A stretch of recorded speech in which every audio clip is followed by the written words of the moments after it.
ਜਿਹੜੀ opposition official opposition ਸੀ ਪਿਛਲੇ 3 ਸਾਲਾਂ ਤੋਂ, ਉਹਦੇ ਕੋਲੇ 120 ਸੀਟਾਂ ਨੇ ਕਰੰਟਲੀ। ਬਲਾਕ ਕੋਲੇ ਸਿਰਫ ਕੱਲੇ ਕਿਊਬੈਕ ਚੋਂ। ਹੁਣ ਇੱਥੇ ਜਿਹੜੀ ਬੜੀ ਇੰਟਰਸਟਿੰਗ ਗੱਲ ਹੈ ਵੀ ਬਲਾਕ ਪੂਰੇ ਕੈਨੇਡਾ ਦੇ ਵਿੱਚ ਇਲੈਕਸ਼ਨ ਨਹੀਂ ਲੜਦਾ। ਜਿਹੜਾ ਬਲਾਕ ਦਾ ਪ੍ਰਧਾਨ ਹੈ, ਪਾਰਟੀ ਦਾ ਲੀਡਰ ਹੈ, ਉਹ ਪ੍ਰਾਈਮ ਮਿਨਿਸਟਰ ਨਹੀਂ ਬਣ ਸਕਦਾ, ਕਿਉਂਕਿ ਜਿਹੜੀ ਬਲਾਕ ਹੈ ਉਹ ਸਿਰਫ ਕਿਊਬੈਕ ਪ੍ਰੋਵਿੰਸ ਦੇ ਵਿੱਚ ਹੀ ਇਲੈਕਸ਼ਨ ਲੜਦੀ ਹੈ। ਆਮ ਲੋਕਾਂ ਦੇ ਵਿੱਚ ਕੋਈ ਇਸ ਚਰਚਾ ਨੂੰ ਲੈ ਕੇ ਜਾਂ ਇਸ ਖਿਆਲ ਨੂੰ ਲੈ ਕੇ ਬਦਲਾਵ ਦੇਖਣ ਨੂੰ ਮਿਲ ਰਿਹਾ ਵੀ ਇੱਕ ਪਾਰਟੀ ਦੇ ਨਾਲ ਮੈਜੋਰਟੀ ਹੋਵੇ ਤਾਂ ਜ਼ਿਆਦਾ ਵਧੀਆ? ਤਾਂ ਇਸ ਇਲੈਕਸ਼ਨ ਦੇ ਵਿੱਚ ਐਕਚੁਅਲ ਚ ਜਿਹੜੇ ਕੈਨੇਡੀਅਨ ਹੈ ਉਹ ਇਹੀ ਗੱਲ ਸੋਚ ਰਹੇ ਵੀ ਯਾਰ ਜਿਹੜੀ ਵੀ ਪਾਰਟੀ ਨੂੰ ਤੁਸੀਂ ਮੈਂਡੇਟ ਦੇਣਾ ਉਹਦੇ ਕੋਲੇ ਸਟਰੋਂਗ ਮੈਂਡੇਟ ਹੋਵੇ। ਟਰੂਡੋ ਜਾਂਦਾ ਡੋਨਲਡ ਕਹਿ ਕੇ ਉਹਦੇ ਨਾਲ ਗੱਲ ਕਰਦਾ ਸੀਗਾ, ਖਾਸ ਅਮਰੀਕਨ ਨੂੰ ਲੈ ਕੇ। ਸੋ ਇਹ ਸਾਰੀਆਂ ਚੀਜ਼ਾਂ ਜਿਹੜੀਆਂ ਆ ਤੁਸੀਂ ਕਹਿ ਰਹੇ ਆ ਵੀ ਫਿਰ ਵੀ ਲਿਬਰਲਸ ਦਾ ਪਲੜਾ ਭਾਰੀ ਤੁਹਾਨੂੰ ਨਜ਼ਰ ਆ ਰਿਹਾ? ਦੇਖੋ ਪੋਲਸ ਆਪਾਂ ਤਾਂ ਰਾਜਕਰਨ ਸਿੰਘ ਪੋਲ ਦੇਖਣੇ ਠੀਕ ਹੈ ਨਾ, ਤੇ ਜਿਹੜੀਆਂ ਅੱਡ ਏਜੰਸੀਜ਼ ਆ ਉਹ ਜਿਹੜੀਆਂ ਪੋਲਸ ਕਰ ਰਹੀਆਂ। ਸੋ ਜਿਹੜੇ ਮਾਰਕ ਕਰਨੀ ਹੈ ਜੀ ਇਹ ਪੋਲੀਟੀਕਲ ਬੈਕਗ੍ਰਾਉਂਡ ਤੋਂ ਨਹੀਂ ਹੈ। ਇਹਨਾਂ ਦਾ ਜਿਹੜਾ ਐਕਸਪੀਰੀਅੰਸ ਹੈਗਾ ਪਬਲਿਕ ਸਰਵਿਸ ਦਾ ਐਕਸਪੀਰੀਅੰਸ ਹੈ, ਜਿਹੜੇ ਲਾਈਫ ਟਾਈਮ ਪੋਲੀਟੀਸ਼ੀਅਨ ਨਹੀਂ ਹੈਗੇ। ਸੋ ਪਹਿਲੀ ਵਾਰੀ ਪੋਲੀਟੀਕਲ ਸੀਟ ਲਈ ਉਹ ਖੜੇ ਹੋਏ ਨੇ।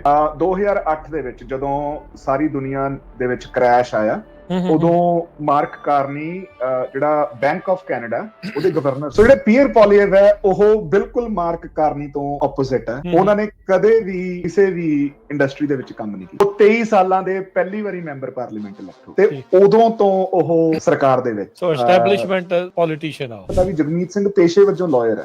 ਪੋਲਿਟਿਕਸ ਦੇ ਵਿੱਚ ਆਉਣ ਤੋਂ ਪਹਿਲਾਂ ਉਹ ਕ੍ਰਿਮੀਨਲ ਡਿਫੈਂਸ ਲਾਇਰ ਸੀ। ਫੈਡਰਲ ਪੋਲਿਟਿਕਸ ਦੇ ਵਿੱਚ ਆਉਣ ਤੋਂ ਪਹਿਲਾਂ ਉਹ ontario ਦੇ ਵਿੱਚ ontario ਦੀ ਪ੍ਰੋਵਿੰਸ਼ੀਅਲ ਜਿਹੜੀ ਹੈਗੀ ਹੈ ਪ੍ਰੋਵਿੰਸ਼ੀਅਲ ਪਾਰਲੀਮੈਂਟ ਦੇ ਵਿੱਚ ਉਹ MLA ਸੀਗੇ। ਤੇ ਤੁਹਾਨੂੰ ਲੱਗਦਾ ਵੀ ਜਿਹੜਾ ਨੈਸ਼ਨਲਿਜ਼ਮ ਦਾ ਇਹ ਬੁਖਾਰ ਆ 28 ਅਪ੍ਰੈਲ ਤੱਕ ਚੜਿਆ ਰਹੂ? ਜਿਹੜੇ ਖਾਲਿਸਤਾਨੀ ਹੈ ਕੈਨੇਡਾ ਨੂੰ ਉਹਨਾਂ ਨੂੰ ਇੰਡੀਆ ਨੂੰ ਡਿਪੋਰਟ ਕਰ ਦੇਣਾ ਚਾਹੀਦਾ ਤੇ ਉਸ ਤੋਂ ਬਾਅਦ ਫਿਰ ਜਿਹੜੇ ਮੋਦੀ ਜੀ ਹੈ ਉਹ ਆਪ ਹੀ ਇਹਨਾਂ ਨਾਲ ਨਜਿੱਠਣਾ। ਪਰ ਜਿਹੜੀ ਇਹ ਪੋਸਟ ਸੀਗੀ ਇਹ ਡੌਨ ਪਟੇਲ ਹੋਣਾ ਨੇ ਇਹਨੂੰ ਜਿਹੜਾ ਉਹ ਹਾਰਟ ਦਾ ਸਿੰਬਲ ਨਹੀਂ ਹੁੰਦਾ ਫੇਸਬੁੱਕ ਦੇ ਉੱਤੇ ਲਾਈਕ ਕਰਨ ਵਾਲਾ ਜਿਹੜਾ ਹੁੰਦਾ ਹੈਗਾ ਸਿੰਬਲ, ਸੋ ਡੌਨ ਪਟੇਲ ਹੋਣਾ ਨੇ ਪਬਲਿਕਲੀ ਉਸ ਪੋਸਟ ਨੂੰ ਕੀ ਕਰਤਾ। ਤਾਂ ਉਹਦੇ ਤੋਂ ਤਾਂ ਫਿਰ ਸ਼ਰੇਆਮ ਹੀ ਦਿਖਦਾ ਵੀ ਜੇ ਤੁਸੀਂ ਉਹਨੂੰ ਕਰ ਰਹੇ ਹੋ ਵੀ ਯਾਰ ਤੁਸੀਂ ਇਸ ਗੱਲ ਨਾਲ ਸਹਿਮਤੀ ਰੱਖਦੇ। ਪੰਜਾਬੀ ਰੇਡੀਓ USA ਸੁਣ ਰਹੇ ਦੇਖ ਰਹੇ ਸਾਰੇ ਹੀ ਸਰੋਤਿਆਂ ਤੇ ਦਰਸ਼ਕਾਂ ਨੂੰ ਨਿੱਘੀ ਜੀ ਆਇਆਂ ਨੂੰ, ਸਭ ਨੂੰ ਪਿਆਰ ਭਰੀ ਸਤਿ ਸ੍ਰੀ ਅਕਾਲ। ਸਰੋਤਿਓ, ਅੱਜ ਦੇ ਇਸ ਵਿਸ਼ੇਸ਼ ਪ੍ਰੋਗਰਾਮ ਦੇ ਵਿੱਚ ਤੁਹਾਨੂੰ ਸਭ ਨੂੰ ਜੀ ਆਇਆਂ ਨੂੰ ਆਖਦੇ ਹਾਂ। ਆਪਣੇ ਨਾਲ ਜੁੜ ਚੁੱਕੇ ਨੇ ਕੈਨੇਡਾ ਤੋਂ ਗੁਰਜਸਪਾਲ ਸਿੰਘ। ਪਿਛਲੇ ਚਿਰ ਤੋਂ ਪਿਛਲੇ ਵੀਕ ਤੋਂ ਆਪਾਂ ਇਹ ਵਿਸ਼ੇਸ਼ ਪ੍ਰੋਗਰਾਮ ਸ਼ੁਰੂ ਕੀਤਾ ਆ। ਜਿਵੇਂ ਆਪਾਂ ਜਾਣਦੇ ਹਾਂ ਕੈਨੇਡਾ ਦੇ ਵਿੱਚ ਫੈਡਰਲ ਇਲੈਕਸ਼ਨਸ ਆ ਰਹੀਆਂ ਆ, ਉੱਥੇ ਨਵੇਂ ਪ੍ਰਧਾਨ ਮੰਤਰੀ ਬਣਨਗੇ। ਉਹ ਸਥਿਤੀ ਕਿੱਦਾਂ ਹੁੰਦੀ ਹੈ, ਕਿੱਦਾਂ ਫੈਡਰਲ ਇਲੈਕਸ਼ਨ ਆ, ਕਿੱਦਾਂ ਉਹਨਾਂ ਦਾ ਇਲੈਕਸ਼ਨਸ ਦਾ ਢਾਂਚਾ ਚੱਲਦਾ ਆ, ਕਿਹੜੀ ਪਾਰਟੀ ਦਾ ਕੌਣ ਲੀਡਰ ਆ, ਕੌਣ ਉੱਤੇ ਜਾ ਰਿਹਾ, ਕੌਣ ਥੱਲੇ ਜਾ ਰਿਹਾ, ਕੀ ਇਸ ਟਾਈਮ ਸਮੀਕਰਨ ਬਣ ਰਿਹਾ, ਉਸ ਦੇ ਬਾਰੇ ਆਪਾਂ ਚਰਚਾ ਜਿਹੜੀ ਉਹ ਕਰ ਰਹੇ ਹਾਂ। ਸਭ ਤੋਂ ਪਹਿਲਾਂ ਜੀ ਆਇਆਂ ਨੂੰ ਆਖਦੇ ਹਾਂ ਗੁਰਜਸਪਾਲ ਸਿੰਘ ਜੀ, ਆਇਆਂ ਨੂੰ ਸਵਾਗਤ ਹੈ। ਸਤਿ ਸ੍ਰੀ ਅਕਾਲ। ਰਾਜਕਰਨ ਸਤਿ ਸ੍ਰੀ ਅਕਾਲ। ਪੰਜਾਬੀ ਰੇਡੀਓ USA ਸੁਣ ਰਹੇ ਸਾਰੇ ਸਰੋਤਿਆਂ ਨੂੰ ਤੇ ਪੰਜਾਬੀ TV USA ਦੇਖ ਰਹੇ ਸਾਰੇ ਦਰਸ਼ਕਾਂ ਨੂੰ ਬਹੁਤ ਹੀ ਨਿੱਘੀ ਜੀ ਆਇਆਂ ਨੂੰ ਤੇ ਸਤਿ ਸ੍ਰੀ ਅਕਾਲ ਜੀ। ਸੋਸ਼ਲ ਮੀਡੀਆ ਦੇ ਉੱਤੇ ਤੁਸੀਂ ਵੀਡੀਓ ਦੇ ਜ਼ਰੀਏ ਸਾਡੇ ਨਾਲ ਜੁੜੇ ਹੋਏ ਆ। ਸਾਡੇ ਜਿਹੜੇ ਇਹ ਦੋਨੋਂ ਹੀ ਚੈਨਲ ਆ, ਪੰਜਾਬੀ ਰੇਡੀਓ USA ਤੇ ਪੰਜਾਬੀ TV USA ਦੇ ਉੱਤੇ, ਟਿਕਟੌਕ ਇੰਸਟਾਗ੍ਰਾਮ ਦੇ ਉੱਤੇ ਵੀ ਤੁਸੀਂ ਇਹ ਜਿਹੜੇ ਪ੍ਰੋਗਰਾਮਸ ਆ, ਵੱਖ-ਵੱਖ ਹੋਰ ਪ੍ਰੋਗਰਾਮਸ ਆ, ਉਹਨਾਂ ਦੇ ਲਈ ਜੁਆਇਨ ਕਰ ਸਕਦੇ ਆ। ਸੋ ਪਿਛਲੀ ਜਿਹੜੀ ਆਪਾਂ ਢਾਂਚੇ ਦੀ ਗੱਲ ਕੀਤੀ ਸੀ ਵੀ ਕਿੱਦਾਂ ਆ, ਕਿਹੜੀਆਂ ਮੇਨ ਪਾਰਟੀਆਂ ਆ, ਕਿਵੇਂ ਸਾਰਾ ਕੁਝ ਚੱਲ ਰਿਹਾ ਆ, ਕਿੱਦਾਂ ਉੱਥੇ ਇਲੈਕਸ਼ਨਸ ਹੁੰਦੀਆਂ, ਕਿੱਦਾਂ ਪਾਰਟੀ ਦੇ ਅੰਦਰ ਉਮੀਦਵਾਰੀਆਂ ਬਣਦੀਆਂ, ਕਿੱਦਾਂ ਲੀਡਰ ਬਣਦਾ, ਤੇ ਫਿਰ ਇਵੈਂਚੁਅਲੀ ਜਿਹੜੀ ਆਪਸ ਦੇ ਵਿੱਚ ਇਹਨਾਂ ਦੇ ਸਿੰਘ ਜਿਹੜੇ ਉਹ ਫਸਦੇ ਆ, ਵੋਟਾਂ ਪੈਂਦੀਆਂ, ਜਿੱਤ ਹਾਰ ਜਿਹੜੀ ਉਹ ਹੁੰਦੀ ਆ। ਸੋ ਅੱਜ ਵੀ ਉਸੇ ਸਥਿਤੀ ਦੇ ਨਾਲ ਹੀ ਉਸਨੂੰ ਗੱਲ ਨੂੰ ਆਪਾਂ ਅੱਗੇ ਤੋਰਾਂਗੇ। ਮੌਜੂਦਾ ਮੈਂਬਰਸ ਕਿੰਨੇ ਆ ਪਾਰਲੀਮੈਂਟ 'ਚ, ਕਿਹੜੀ ਪਾਰਟੀ ਦੇ ਕਿੰਨੇ ਮੈਂਬਰ ਆ, ਉਹਦੇ ਬਾਰੇ ਵੀ ਜਿਹੜੀ ਉਹ ਆਪਾਂ ਗੱਲ ਕਰਾਂਗੇ। ਕਿਹੜੀ ਪਾਰਟੀ ਦਾ ਕੌਣ ਲੀਡਰ ਆ, ਕੀ ਉਹ ਆਖ ਰਹੇ ਨੇ ਵੱਖ-ਵੱਖ ਮੁੱਦਿਆਂ ਦੇ ਉੱਤੇ, ਤੇ ਜਿਹੜੇ ਕੁਛ ਪਾਰਟੀਆਂ ਦੇ ਦੁਆਰਾ ਜਿਹੜਾ ਉਹਨਾਂ ਦੇ ਉਮੀਦਵਾਰ ਆ ਉਹਨਾਂ ਨੂੰ ਬਾਹਰ ਦਾ ਰਸਤਾ ਦਿਖਾਇਆ ਜਾ ਰਿਹਾ, ਪਿੱਛੇ ਕੀ ਕਾਰਨ ਆ ਉਸਦੇ, ਕਿੱਦਾਂ ਉਸਨੂੰ ਕੈਨੇਡੀਅਨਸ ਦੇਖਦੇ ਆ, ਕਿੱਦਾਂ ਉਸਨੂੰ ਹੋਰ ਦੁਨੀਆ ਦੇ ਮੁਲਕ ਜਿਹੜੇ ਉਹ ਦੇਖ ਰਹੇ ਆ, ਉਸ ਬਾਰੇ ਚਰਚਾ ਕਰਾਂਗੇ। ਸ਼ੁਰੂਆਤ ਗੁਰਜਸਪਾਲ ਕਰ ਲੈਂਦੇ ਆਪਾਂ ਇਸੇ ਤੋਂ ਹੀ ਵੀ ਮੌਜੂਦਾ ਜਿਹੜੀ ਪਾਰਲੀਮੈਂਟ ਆ ਜਿਹੜੀ ਹੁਣ ਭੰਗ ਹੋਣੀ ਆ ਤੇ ਇਵੈਂਚੁਅਲੀ ਇਲੈਕਸ਼ਨਸ ਹੋਣੀਆਂ ਆ, ਤੇ ਉਹਦੇ ਬਾਰੇ ਜੇ ਆਪਾਂ ਕਰੀਏ ਕੀ ਸਥਿਤੀ ਹੈ ਇਸ ਟਾਈਮ, ਕਿਹੜੀ ਪਾਰਟੀ ਦੀਆਂ ਕਿੰਨੀਆਂ ਸੀਟਾਂ ਨੇ ਇੱਥੇ?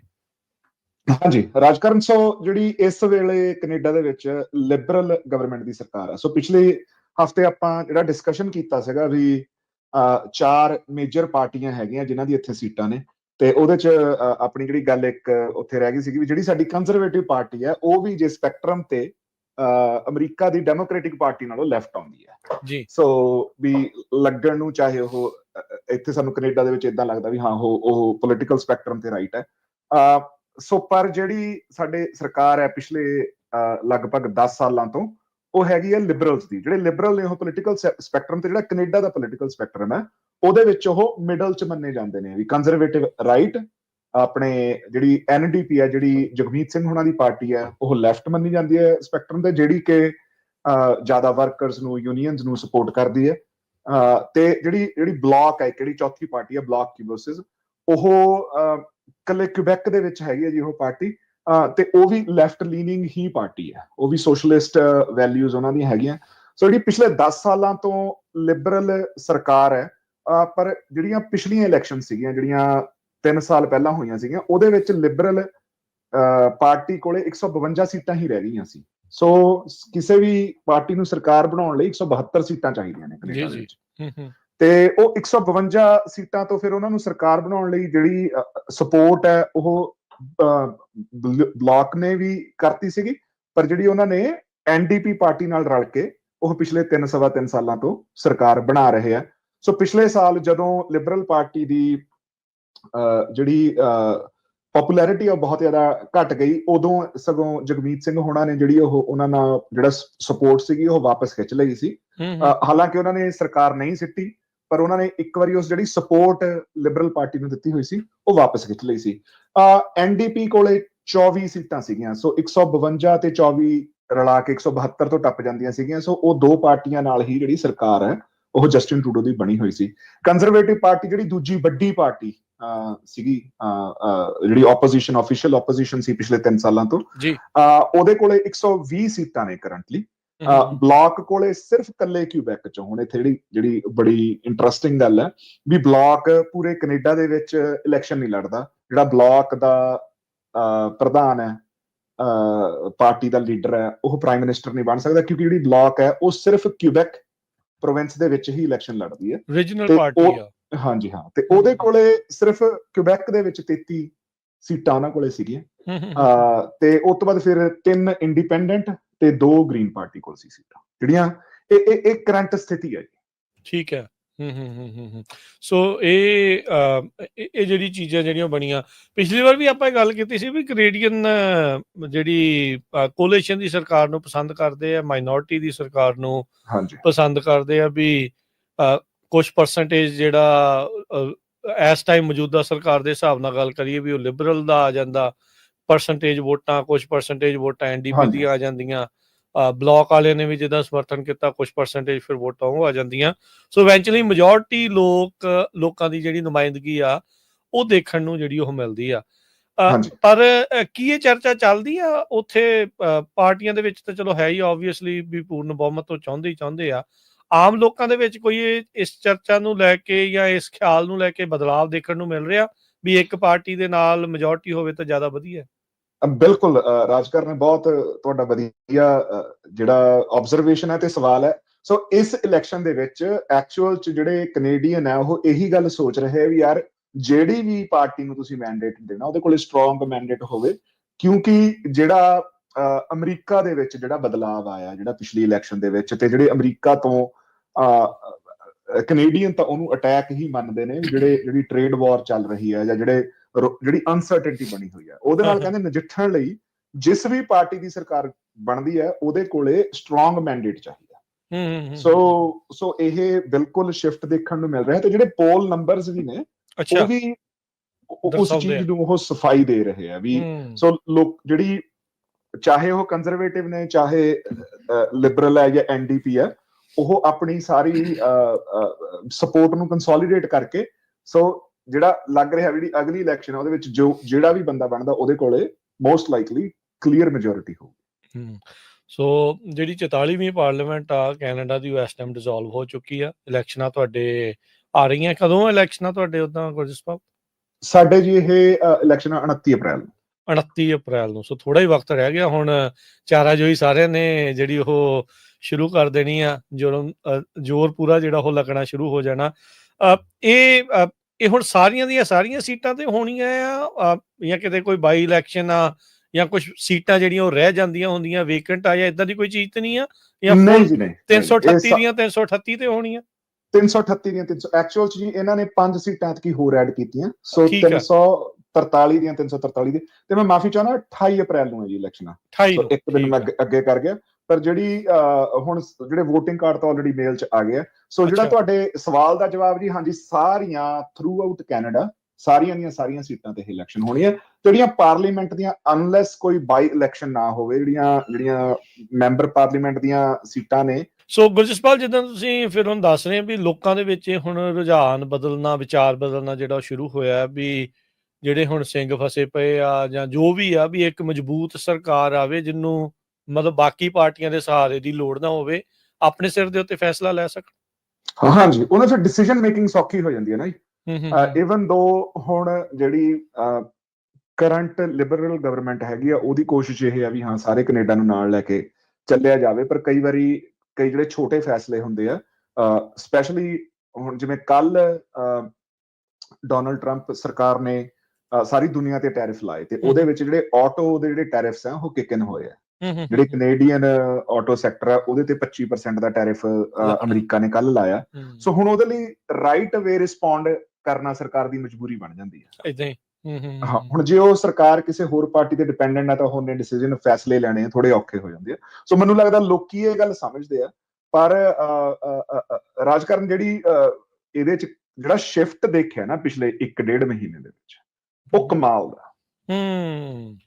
ਪਿਛਲੇ 1 ਸਾਲ ਦੇ ਵਿੱਚ ਸਾਨੂੰ ਕੋਈ ਗੋਰਾ ਨਹੀਂ ਸੀ ਮਿਲਿਆ ਜਿਹੜਾ ਲਿਬਰਲ ਗਵਰਨਮੈਂਟ ਤੋਂ ਖਫਾ ਨਹੀਂ ਸੀ। ਹਾਂ, ਆਪਣੇ ਦੁੱਖ ਜ਼ਾਹਰ ਕਰਦੇ ਸੀਗੇ। ਹਾਂਜੀ, ਤੇ ਹੁਣ ਇੱਕੋ ਦਮ ਹੀ ਬਸ ਉਹ ਜਿਹੜਾ ਇਹ ਸ਼ਿਫਟ ਆਇਆ, ਉਹ ਕਹਿੰਦੇ ਵੀ ਨਹੀਂ ਵੀ ਸਾਨੂੰ ਲਿਬਰਲ ਗਵਰਨਮੈਂਟ ਹੀ ਚਾਹੀਦੀ ਹੈ, ਤੇ ਉਹ ਜ਼ਿਆਦਾ ਬੈਟਰ ਇਕੁਇਪਡ ਹੈ। ਹਾਲਾਂਕਿ ਹਜੇ ਇੰਨਾ ਕਲੀਅਰ ਨਹੀਂ ਹੈ, ਤੇ ਹਜੇ ਵੋਟਾਂ ਦੇ ਵਿੱਚ 25 ਦਿਨ ਪਏ ਆ। ਪਰ ਜਿਹੜਾ ਸ਼ਿਫਟ ਹੈ ਉਹ ਬਹੁਤ ਮੇਜਰ ਸ਼ਿਫਟ ਹੈ। ਅੱਛਾ, ਜਿੱਦਾਂ ਹੁਣ ontario ਉੱਥੇ ਕੰਜ਼ਰਵੇਟਿਵ ਦੀ ਸਰਕਾਰ ਆ, ਉਹਨਾਂ ਨੇ ਬਿਜਲੀ ਵੀ ਬੰਦ ਕਰਤੀ ਸੀ। ਇੱਧਰ ਜਦੋਂ ਟਰੂਡੋ ਜਾਂਦਾ ਡੋਨਲਡ ਕਹਿ ਕੇ ਉਹਦੇ ਨਾਲ ਗੱਲ ਕਰਦਾ ਸੀਗਾ, ਖਾਸ ਅਮਰੀਕਨ ਨੂੰ ਲੈ ਕੇ। ਸੋ ਇਹ ਸਾਰੀਆਂ ਚੀਜ਼ਾਂ ਜਿਹੜੀਆਂ ਆ ਤੁਸੀਂ ਕਹਿ ਰਹੇ ਆ ਵੀ ਫਿਰ ਵੀ ਲਿਬਰਲਸ ਦਾ ਪਲੜਾ ਭਾਰੀ ਤੁਹਾਨੂੰ ਨਜ਼ਰ ਆ ਰਿਹਾ ਇੱਥੇ ਅਜੇ। ਦੇਖੋ, ਪੋਲਸ ਆਪਾਂ ਤਾਂ ਰਾਜਕਰਨ ਸਿੰਘ ਪੋਲ ਦੇਖਣੇ, ਠੀਕ ਹੈ ਨਾ, ਤੇ ਜਿਹੜੀਆਂ ਅੱਡ ਏਜੰਸੀਜ਼ ਆ ਉਹ ਜਿਹੜੀਆਂ ਪੋਲਸ ਕਰ ਰਹੀਆਂ, ਤੇ ਉਹਦੇ ਵਿੱਚ ਚਲੋ ਪੋਲਸ ਤੋਂ ਬਾਹਰ ਜਿਹੜੀ ਮੈਂ ਆਪ ਹੈ, ਮਤਲਬ ਮੇਰੀ ਕੋਸ਼ਿਸ਼ ਹੁੰਦੀ ਆ ਵੀ ਮੈਂ ਕਿਸੇ ਨੂੰ ਵੀ ਇਹ ਗੱਲ ਨਾ ਸ਼ੋਅ ਕਰਾਂ ਵੀ ਮੇਰੀ ਆਪਣੀ ਸਪੋਰਟ ਕਿਸ ਪਾਰਟੀ ਨਾਲ ਆ ਜਾਂ ਕਹਿੰਦੇ ਆ, ਸਪੈਸ਼ਲੀ ਕਿਉਂਕਿ ਆਪਾਂ ਕਮਿਊਨਿਟੀ ਦੇ ਵਿੱਚ ਵਿਚਰਦੇ ਆ, ਆਪਾਂ ਮੀਡੀਆ ਦੇ ਵਿੱਚ ਵਿਚਰਦੇ ਆ। ਬਾਇਸ ਜੇ ਨਾ ਲੱਗੀਏ ਤਾਂ ਉਹ ਜ਼ਿਆਦਾ ਬਿਹਤਰ ਗੱਲ ਹੁੰਦੀ ਹੈ। ਮੈਂ ਅਗਲੇ ਦਾ ਨਿਊਟਰਲ ਓਪੀਨੀਅਨ ਲੈਣਾ ਚਾਹੁੰਦਾ ਹੁੰਦਾ, ਤੇ ਉਹਦੇ ਵਿੱਚ ਵੀ ਜਿਹੜੀ ਹੁਣ ਆਮ ਗੱਲ ਦੇ ਵਿੱਚ ਇਹ ਸ਼ਿਫਟ ਬਿਲਕੁਲ ਦਿਖ ਰਹੀ ਹੈ, ਤੇ ਪੋਲਸ ਵੀ ਉਸ ਵੱਲ ਪੁਆਇੰਟ ਕਰ ਰਹੇ ਆ। ਸੋ ਆਪਾਂ ਥੋੜੀ ਜਿਹੀ ਕਿਉਂਕਿ ਆਪਾਂ ਇਹ ਗੱਲ ਕੀਤੀ ਹੈ ਵੀ ਜੇ ਆਪਾਂ ਨਿਗਾਹ ਮਾਰੀਏ, ਜਿਹੜੇ ਸਾਰੇ ਪੋਲਸ ਆ ਆਹ 3 ਅਪ੍ਰੈਲ ਨੂੰ, ਸੋ ਅੱਜ ਸਵੇਰੇ ਜਿਹੜੇ ਅਪਡੇਟ ਹੋਏ ਆ, ਉਹ ਤੁਸੀਂ ਲਾ ਲਓ ਵੀ 198 ਦੇ ਕਰੀਬ ਸੀਟਾਂ ਉਹ ਕੈਨੇਡਾ ਵਾਈਡ ਲਿਬਰਲ ਪਾਰਟੀ ਨੂੰ ਦੇ ਰਹੇ। ਅੱਛਾ, 198? ਹਾਂ, 172 ਚਾਹੀਦੀਆਂ ਨੇ, ਤੇ 198 ਦੇ ਕਰੀਬ ਉਹ ਸੀਟਾਂ ਦੇ ਰਹੇ ਨੇ। ਚਲੋ ਉਹਦੇ ਵਿੱਚ ਆਪਾਂ ਕਹਿ ਸਕਦੇ ਹਾਂ ਵੀ ਥੋੜਾ ਪਲੱਸ ਮਾਈਨਸ ਦਾ ਚਾਂਸ ਹੁੰਦਾ, ਮਾਰਜਨ ਆਫ ਐਰਰ ਹੁੰਦਾ, ਪਰ 198 ਸੀਟਾਂ ਕਾਫੀ ਜ਼ਿਆਦਾ ਹੋ ਜਾਂਦੀਆਂ। ਮਤਲਬ ਉਹ ਕਹਿ ਰਿਹਾ ਵੀ 170 ਤੋਂ 226 ਦੇ ਵਿੱਚ ਸੀਟਾਂ ਮਿਲ ਸਕਦੀਆਂ। ਸੋ ਜੇ 170 ਵੀ ਤਾਂ ਵੀ ਸਿਰਫ 2 ਸੀਟਾਂ ਦੀ ਉਹਨਾਂ ਨੂੰ ਲੋੜ ਹੈ, ਤੇ ਵੱਧ ਤੋਂ ਵੱਧ 226 ਵੀ ਜਾ ਸਕਦੀਆਂ। ਉਹਨਾਂ ਦੀ ਐਵਰੇਜ ਕਰਕੇ ਉਹਨਾਂ ਨੇ 198 ਸੀਟਾਂ ਜਿਹੜੇ ਸਾਰੇ ਪੋਲਸ ਆ ਉਹ ਲਿਬਰਲ ਪਾਰਟੀ ਨੂੰ ਦੇ ਰਹੇ ਆ। ਕੰਜ਼ਰਵੇਟਿਵ ਜਿਨ੍ਹਾਂ ਦੀ ਪਿਛਲੇ 1.5 ਸਾਲ ਤੋਂ ਆਲਮੋਸਟ 20 ਪੁਆਇੰਟ ਦੀ ਲੀਡ ਸੀਗੀ, 20% ਦੀ ਲਿਬਰਲ ਪਾਰਟੀ ਦੇ ਉੱਤੇ ਲੀਡ ਸੀਗੀ, ਉਹ ਹੁਣ ਇਸ ਵੇਲੇ 38% ਤੇ ਹੈ, ਜਿਹੜੀ ਲਿਬਰਲ ਪਾਰਟੀ ਉਹ 44% ਤੇ ਹੈ। ਮਤਲਬ ਲਿਬਰਲ ਪਾਰਟੀ ਆਲਮੋਸਟ 6% ਦੀ ਜਿਹੜੀ ਆਪਣੀ ਲੀਡ ਗੇਨ ਕਰ ਗਈ ਹੈ। ਵੀ ਜੇ ਤੁਸੀਂ ਅੱਜ ਤੋਂ 6 ਮਹੀਨੇ ਪਹਿਲਾਂ ਚਲੇ ਜਾਓ, ਡੋਨਲਡ ਟਰੰਪ ਦੀ ਇਲੈਕਸ਼ਨ ਤੋਂ ਪਹਿਲਾਂ, ਤੇ ਲਿਬਰਲ ਪਾਰਟੀ 17 ਜਾਂ 18% ਤੇ ਸੀਗੀ, ਤੇ ਜਿਹੜੀ ਕੰਜ਼ਰਵੇਟਿਵ ਪਾਰਟੀ ਹੈ ਉਹ ਆਲਮੋਸਟ ਵੀ ਤੁਸੀਂ ਲਾ ਲਓ 40% ਤੋਂ ਉੱਤੇ ਚੱਲ ਰਹੀ ਸੀ। ਅੱਛਾ, ਇਹ ਤੁਹਾਡੇ ਜਿਹੜਾ ਪ੍ਰਧਾਨ ਮੰਤਰੀ ਆ ਉਹ ਆ, ਇਹ ਪਪੂਲਰ ਵੋਟ ਨਾਲ ਨਹੀਂ ਆ, ਰਾਈਟ? ਨਹੀਂ ਜੀ, ਇਹ ਜਿਹੜੇ MP ਜਿੰਨੇ ਇਲੈਕਟ ਹੋਊਗੇ ਉਹਨਾਂ ਦਾ ਜਿਹੜਾ ਲੀਡਰ ਚੁਣਿਆ, ਇੰਡੀਆ ਵਾਂਗੂ ਜਿਹਦੇ ਕੋਲੇ ਜ਼ਿਆਦਾ ਮੈਂਬਰ ਪਾਰਲੀਮੈਂਟ ਹੈ, ਉਹ ਉਹਨਾਂ ਨੇ ਜਿਹੜੇ ਮੈਂਬਰ ਆਫ ਪਾਰਲੀਮੈਂਟ ਆ ਉਹਨਾਂ ਨੇ ਡਿਸਾਈਡ ਕਰਨਾ ਵੀ ਕੌਣ ਪ੍ਰਧਾਨ ਮੰਤਰੀ ਬਣਦਾ। ਸੋ 2 ਚੀਜ਼ਾਂ ਜਿਹੜੀਆਂ ਪੈਰਲਲ ਹੀ ਚੱਲਦੀਆਂ ਵੀ ਪਪੂਲਰ ਵੋਟ ਕਿੰਨੀ ਮਿਲ ਸਕਦੀ ਆ, ਓਵਰਆਲ ਪਰਸੈਂਟੇਜ ਕਿੰਨੀ ਆ, ਤੇ ਟੋਟਲ ਸੀਟਾਂ ਜਿਹੜੀਆਂ ਉਹ ਕਿੰਨੀਆਂ ਜਿਹੜੀਆਂ ਉਹ ਹੋ ਸਕਦੀਆਂ। ਮੈਨੂੰ ਲੱਗਦਾ ਪਪੂਲਰ ਵੋਟ ਦਾ ਰਾਜਕਾਰਨ ਇੱਥੇ ਹੈ ਹੀ ਨਹੀਂਗਾ, ਮੈਟਰ ਹੀ ਨਹੀਂ ਕਰਦਾ ਉਦਾਂ ਓਵਰਆਲ ਆਪਾਂ ਗੱਲ ਕਰ ਸਕਦੇ ਵੀ ਹਾਂ ਵੀ ਇੰਨੇ % ਵੋਟ ਜਿਹੜੀ ਉਹਨਾਂ ਨੂੰ ਇੰਨੇ % ਵੋਟ ਹਾਂਜੀ ਲਿਬਰਲਸ ਨੂੰ ਪੈ ਜਾਣੀ ਹੈ, ਪਰ ਉਹਦੇ ਚ ਮੇਨ ਉਹ ਸੀਟਾਂ ਨੂੰ ਹੀ ਇਫੈਕਟ ਕਰਦੀ ਆ ਉਹ ਚੀਜ਼। ਹੁਣ ਤੁਸੀਂ ਦੇਖੋ ਵੀ ਇੱਥੇ ਜਿਹੜੀ ਇਹ ਪਰਸੈਂਟੇਜ ਜਿਹੜੀ ਆਪਾਂ ਕਹਿੰਦੇ ਆ ਵੀ 44%, ਉਹ ਸੀਟਾਂ ਦੀ ਪਰਸੈਂਟੇਜ ਆਪਾਂ ਕਹਿ ਲਈਏ ਹਨਾ, ਜਾਂ ਵੋਟਾਂ ਦੀ ਪਰਸੈਂਟੇਜ। ਪਰ ਕਈ ਵਾਰੀ ਜਿਵੇਂ ਆਪਾਂ ਪਿਛਲੀ ਪੰਜਾਬ ਦੀ ਇਲੈਕਸ਼ਨ ਦੇ ਵਿੱਚ ਦੇਖਿਆ ਸੀਗਾ ਵੀ ਸਿਰਫ ਵੀ ਆਮ ਆਦਮੀ ਪਾਰਟੀ ਤੇ ਕਾਂਗਰਸ ਦੇ ਵਿੱਚ ਜਿਹੜਾ ਓਵਰਆਲ ਵੋਟਾਂ ਦਾ ਪਰਸੈਂਟੇਜ ਆ ਉਹ ਸਿਰਫ 8% ਦਾ ਸੀਗਾ ਹਨਾ, ਪਰ ਉਹ 8% ਵੋਟਾਂ ਨਾਲ ਉਹਨਾਂ ਕੋਲੇ 92 ਸੀਟਾਂ ਸੀ, ਦੂਜੇ ਪਾਸੇ ਤੇ ਕਾਂਗਰਸ ਆਲਮੋਸਟ ਵੀ ਲਾ ਲਓ ਤੁਸੀਂ ਖਤਮ ਹੋਣ ਦੇ ਕਿਨਾਰੇ ਸੀਗੀ। ਸੋ ਇਵਨ ਅਕਾਲੀ ਦਲ ਨੂੰ ਦੇਖੋ ਤੁਸੀਂ 1 ਜਾਂ 2 ਸੀਟਾਂ 3 ਸੀਟਾਂ ਮਿਲੀਆਂ ਸੀਗੀਆਂ, ਪਰ ਉਹਨਾਂ ਦੀ ਵੋਟ ਪਰਸੈਂਟੇਜ ਦਾ ਸਿਰਫ 10% ਨਾਲ ਫਰਕ ਸੀਗਾ। ਅੱਛਾ, ਇਦਾਂ ਦੀ ਸਰਕਾਰ ਤੁਹਾਡੇ ਬਣੀ ਹੈ ਪਹਿਲਾਂ, ਫੁੱਲ ਮੈਜੋਰਟੀ ਵਾਲੀ ਸਰਕਾਰ ਰਹੀ ਹੈ? ਹਾਂਜੀ, 2015 ਦੇ ਵਿੱਚ ਜਦੋਂ ਜਸਟਿਨ ਟਰੂਡੋ ਦੀ ਸਰਕਾਰ ਪਹਿਲੀ ਵਾਰੀ ਆਈ ਹੈ, ਜੋ ਫੁੱਲ ਮੈਜੋਰਟੀ ਸਰਕਾਰ। ਅੱਛਾ, ਫੁੱਲ ਮੈਜੋਰਟੀ ਸਰਕਾਰ ਸੀ। ਹਾਂਜੀ, ਆਮ ਹੋ ਜਾਂਦਾ ਜੀ। ਇਵਨ ਸਟੀਫਨ ਹਾਰਪਰ ਦੇ ਥੱਲੇ ਜਿਹੜੀ ਕੰਜ਼ਰਵੇਟਿਵ ਸਰਕਾਰ ਯੂਜੂਅਲੀ ਮੈਜੋਰਿਟੀ ਨਾਲ ਹੀ ਬਣਦੀ ਹੈ। ਓਕੇ, ਇਹ ਕਿਸੇ ਦੇ ਨਾਲ ਬਣਦੀ ਨਹੀਂ। ਹਾਂਜੀ, ਜਿਹੜੀਆਂ ਬਾਕੀ ਦੀਆਂ ਪਾਰਟੀਆਂ ਉਹ ਲੈਫਟ ਲੀਨਿੰਗ ਹੀ ਨੇ ਤਿੰਨੇ, ਸੋ ਉਹ ਕਦੇ ਮਤਲਬ ਇਦਾਂ ਐਟਲੀਸਟ ਮੇਰੀ ਸੋਚੀ ਦੇ ਵਿੱਚ ਤਾਂ ਨਹੀਂ ਹੋਇਆ ਵੀ ਉਹਨਾਂ ਨੇ ਕੰਜ਼ਰਵੇਟਿਵ ਪਾਰਟੀ ਨੂੰ ਸਪੋਰਟ ਕੀਤੀ। ਠੀਕ ਆ, ਹਾਂ ਠੀਕ ਆ। ਲਿਬਰਲ ਤੇ ਐਨਡੀਪੀ ਜ਼ਿਆਦਾਤਰ ਇਕੱਠੇ ਦੇਖੇ ਗਏ ਆ, ਤੇ ਸਰਕਾਰ ਬਾਹਰੋਂ ਸਪੋਰਟ ਦੇ ਨਾਲ ਬਲਾਕ ਵਾਲਿਆਂ ਨੇ ਕਦੀ ਜਿਹੜੀ ਉਹ ਮਦਦ ਕੀਤੀ ਆ, ਨਹੀਂ ਤਾਂ ਕੰਜ਼ਰਵੇਟਿਵ ਆਪਣੇ ਪੱਧਰ ਦੇ ਉੱਤੇ ਆ।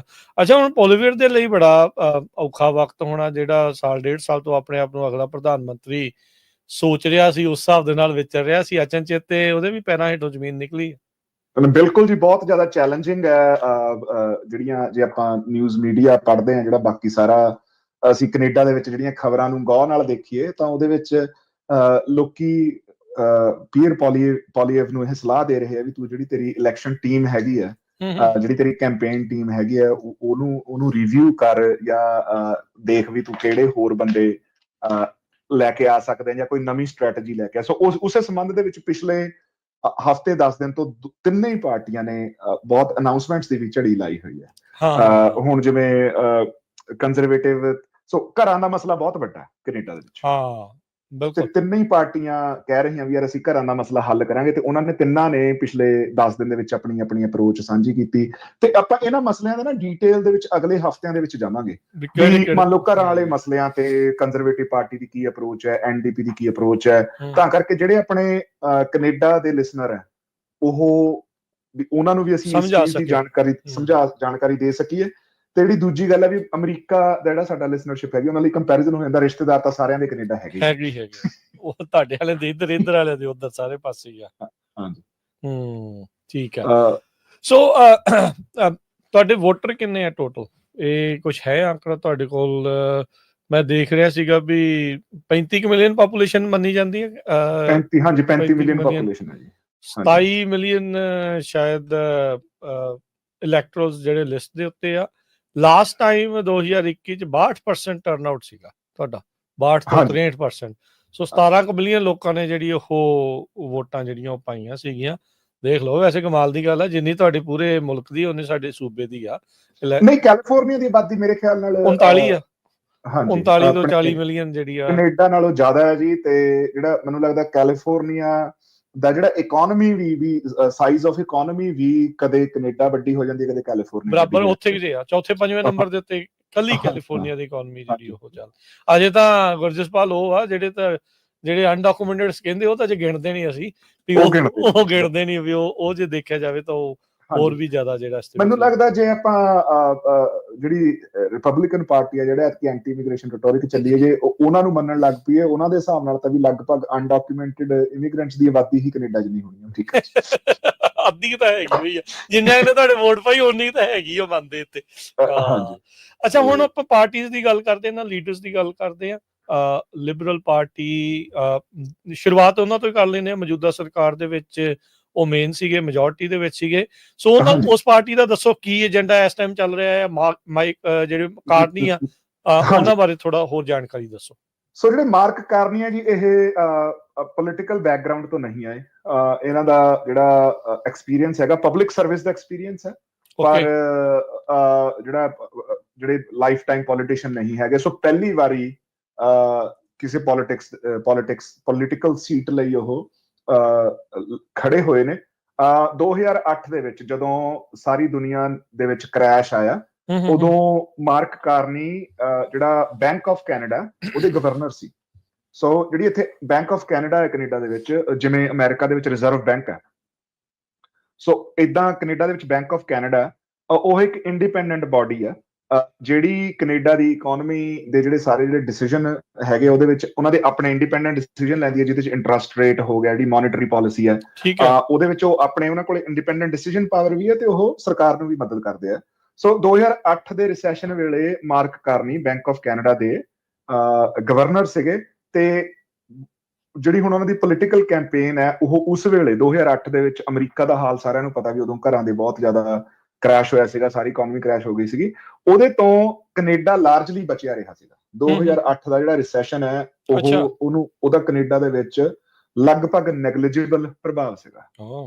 ਸੋ ਉਦੋਂ ਇਹ ਸੀਗੇ ਮੇਨ ਲਿਬਰਲ ਪਾਰਟੀ ਦੀ ਜਿਹੜੀ ਮਤਲਬ ਜਿਹੜੇ ਕੰਜ਼ਰਵੇਟਿਵ ਪਾਰਟੀ ਆ ਉਹ ਕਹਿੰਦੀ ਆ ਵੀ ਉਹ ਸਟੀਫਨ ਹਾਰਪਰ ਦੀਆਂ ਪਾਲਿਸੀਜ਼ ਕਰਕੇ ਜਿਹੜਾ 2008 ਦਾ ਰਿਸੈਸ਼ਨ ਹੈ ਉਹਦੇ ਚੋਂ ਕੈਨੇਡਾ ਬਚ ਗਿਆ, ਕਿਉਂਕਿ ਉਦੋਂ ਜਿਹੜੀ ਸਰਕਾਰ ਸੀਗੀ ਉਹ ਕੰਜ਼ਰਵੇਟਿਵ ਪਾਰਟੀ ਦੀ ਸੀ। ਸਟੀਫਨ ਹਾਰਪਰ ਉਦੋਂ ਕੈਨੇਡਾ ਦੇ ਪ੍ਰਧਾਨ ਮੰਤਰੀ ਸੀਗੇ ਤੇ ਜਿਹੜੀ ਲਿਬਰਲ ਪਾਰਟੀ ਆ ਉਹ ਕਹਿੰਦੀ ਆ ਵੀ ਕਿਉਂਕਿ ਮਾਰਕ ਕਾਰਨੀ ਉਦੋਂ ਬੈਂਕ ਆਫ ਕੈਨੇਡਾ ਦੇ ਗਵਰਨਰ ਸੀਗੇ, ਸੋ ਇਹਨਾਂ ਦੀਆਂ ਪਾਲਿਸੀਜ਼ ਕਰਕੇ ਸੀਗੇ। ਪਰ ਉਹ ਜਿਹੜੀ ਇੰਟਰਸਟਿੰਗ ਚੀਜ਼ ਹੈ, ਸੋ ਇਕਨੋਮਿਸਟ ਹੈ, ਬ੍ਰਿਲੀਅੰਟ ਇਕਨੋਮਿਸਟ ਹੈ, ਸਾਰੀ ਜਿਹੜੀ ਦੁਨੀਆ ਦੇ ਹੋਰ ਗਵਰਨਮੈਂਟਸ ਦੇ ਵਿੱਚ ਵੀ ਮਦਦ ਕਰਦੇ ਆ।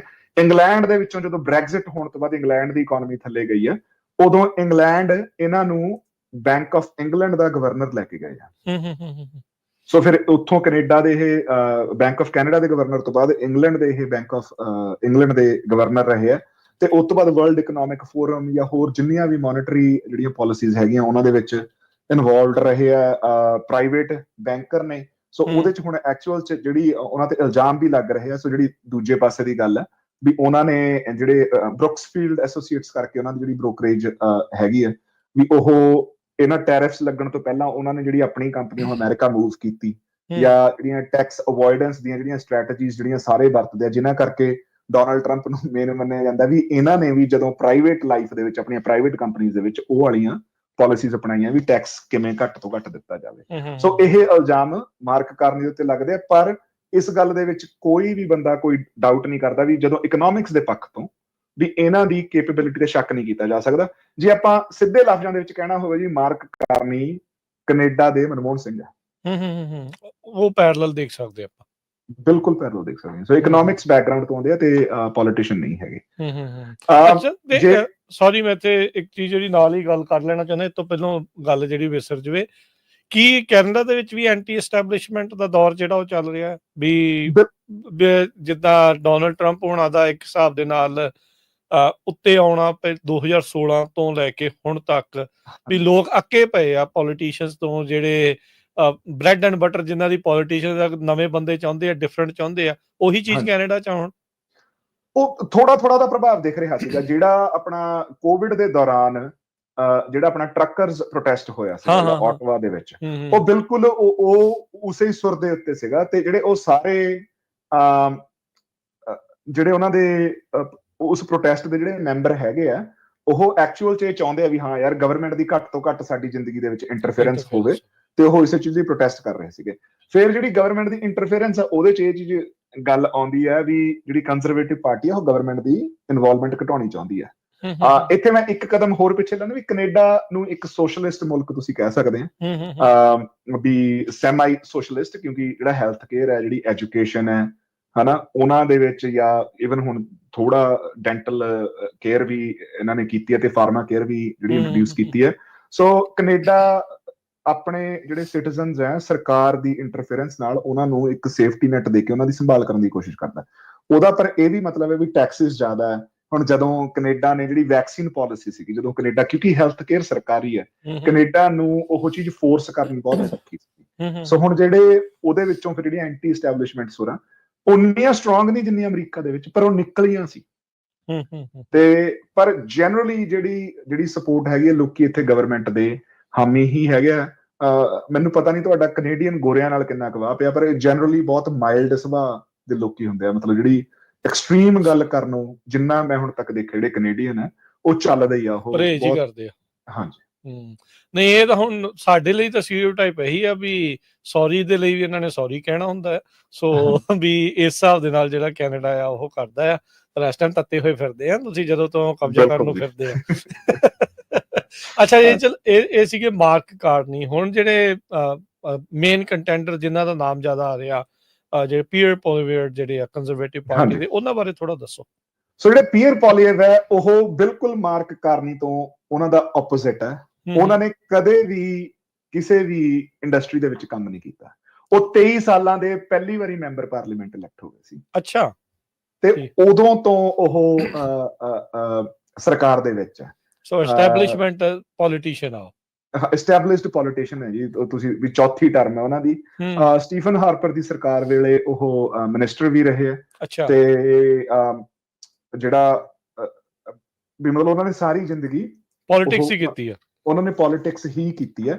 ਸੋ ਜਦੋਂ ਲਿਬਰਲ ਗਵਰਨਮੈਂਟ ਜਿਹੜੀ ਜਾਂ ਲਿਬਰਲ ਪਾਰਟੀ ਹੈ ਜਾਂ ਐਨਡੀਪੀ ਪਾਰਟੀ ਹੈ, ਉਹ ਕੰਜ਼ਰਵੇਟਿਵ ਨੂੰ ਜਿਹੜੀ ਅਟੈਕ ਕਰਨ ਲਈ ਉਹ ਜਦੋਂ ਮੁੱਦਾ ਚੁਣਦੇ ਆ, ਉਹਨਾਂ ਦਾ ਮੁੱਦਾ ਇਹੀ ਹੁੰਦਾ ਵੀ ਹਾਂਜੀ ਵੀ ਇਹਨੇ ਤਾਂ, ਜਾਂ ਮਾਰਕ ਕਾਰਨੀ ਦੇ ਜੇ ਤੁਸੀਂ ਜਿਹੜੇ ਪਿਛਲੇ 1 ਮਹੀਨੇ ਦੇ ਤੁਸੀਂ ਬਿਆਨ ਸੁਣੋ ਤਾਂ ਉਹ ਇਹੀ ਕਹਿੰਦੇ ਵੀ ਹਾਂ ਵੀ ਇਹਨੇ ਤਾਂ ਸਿਰਫ ਗਵਰਨਮੈਂਟ ਪੋਲਿਟਿਕਸ ਹੀ ਕੀਤੀ ਹੈ, ਵੀ ਇਹਨਾਂ ਨੂੰ ਐਕਸਪੀਰੀਅੰਸ ਨਹੀਂ ਹੈਗਾ।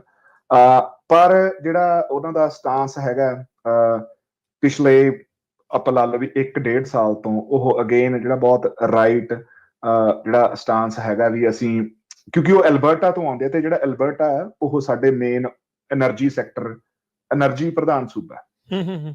ਸੋ ਬੇਸਿਕਲੀ ਜਿਹੜੀਆਂ ਐਨਵਾਇਰਮੈਂਟਲ ਪਾਲਿਸੀਜ਼ ਹੈ ਵੀ ਉਹਨਾਂ ਨੂੰ ਮੈਂ ਥੋੜਾ ਘਟਾ ਕੇ ਜਿਹੜਾ ਕੈਨੇਡਾ ਦਾ ਤੇਲ ਹੈ ਉਹ ਅਸੀਂ ਬਾਕੀ ਦੁਨੀਆ ਦੇ ਵਿੱਚ ਵੇਚ ਸਕੀਏ। ਜਿਹੜੀ ਗਵਰਨਮੈਂਟ ਦੀ ਇੰਟਰਫੇਰੈਂਸ ਹੈਗੀ ਹੈ ਜਾਂ ਜਿੰਨੀਆਂ ਵੀ ਪਾਲਿਸੀਜ਼ ਹੈਗੀਆਂ ਉਹਨਾਂ ਨੂੰ ਚੇਂਜ ਕਰਕੇ ਵੀ ਜਿਹੜੇ ਬਿਜ਼ਨਸਿਸ ਹੈ ਉਹਨਾਂ ਨੂੰ ਥੋੜਾ ਖੁੱਲਾ ਹੱਥ ਦਿੱਤਾ ਜਾ ਸਕੇ।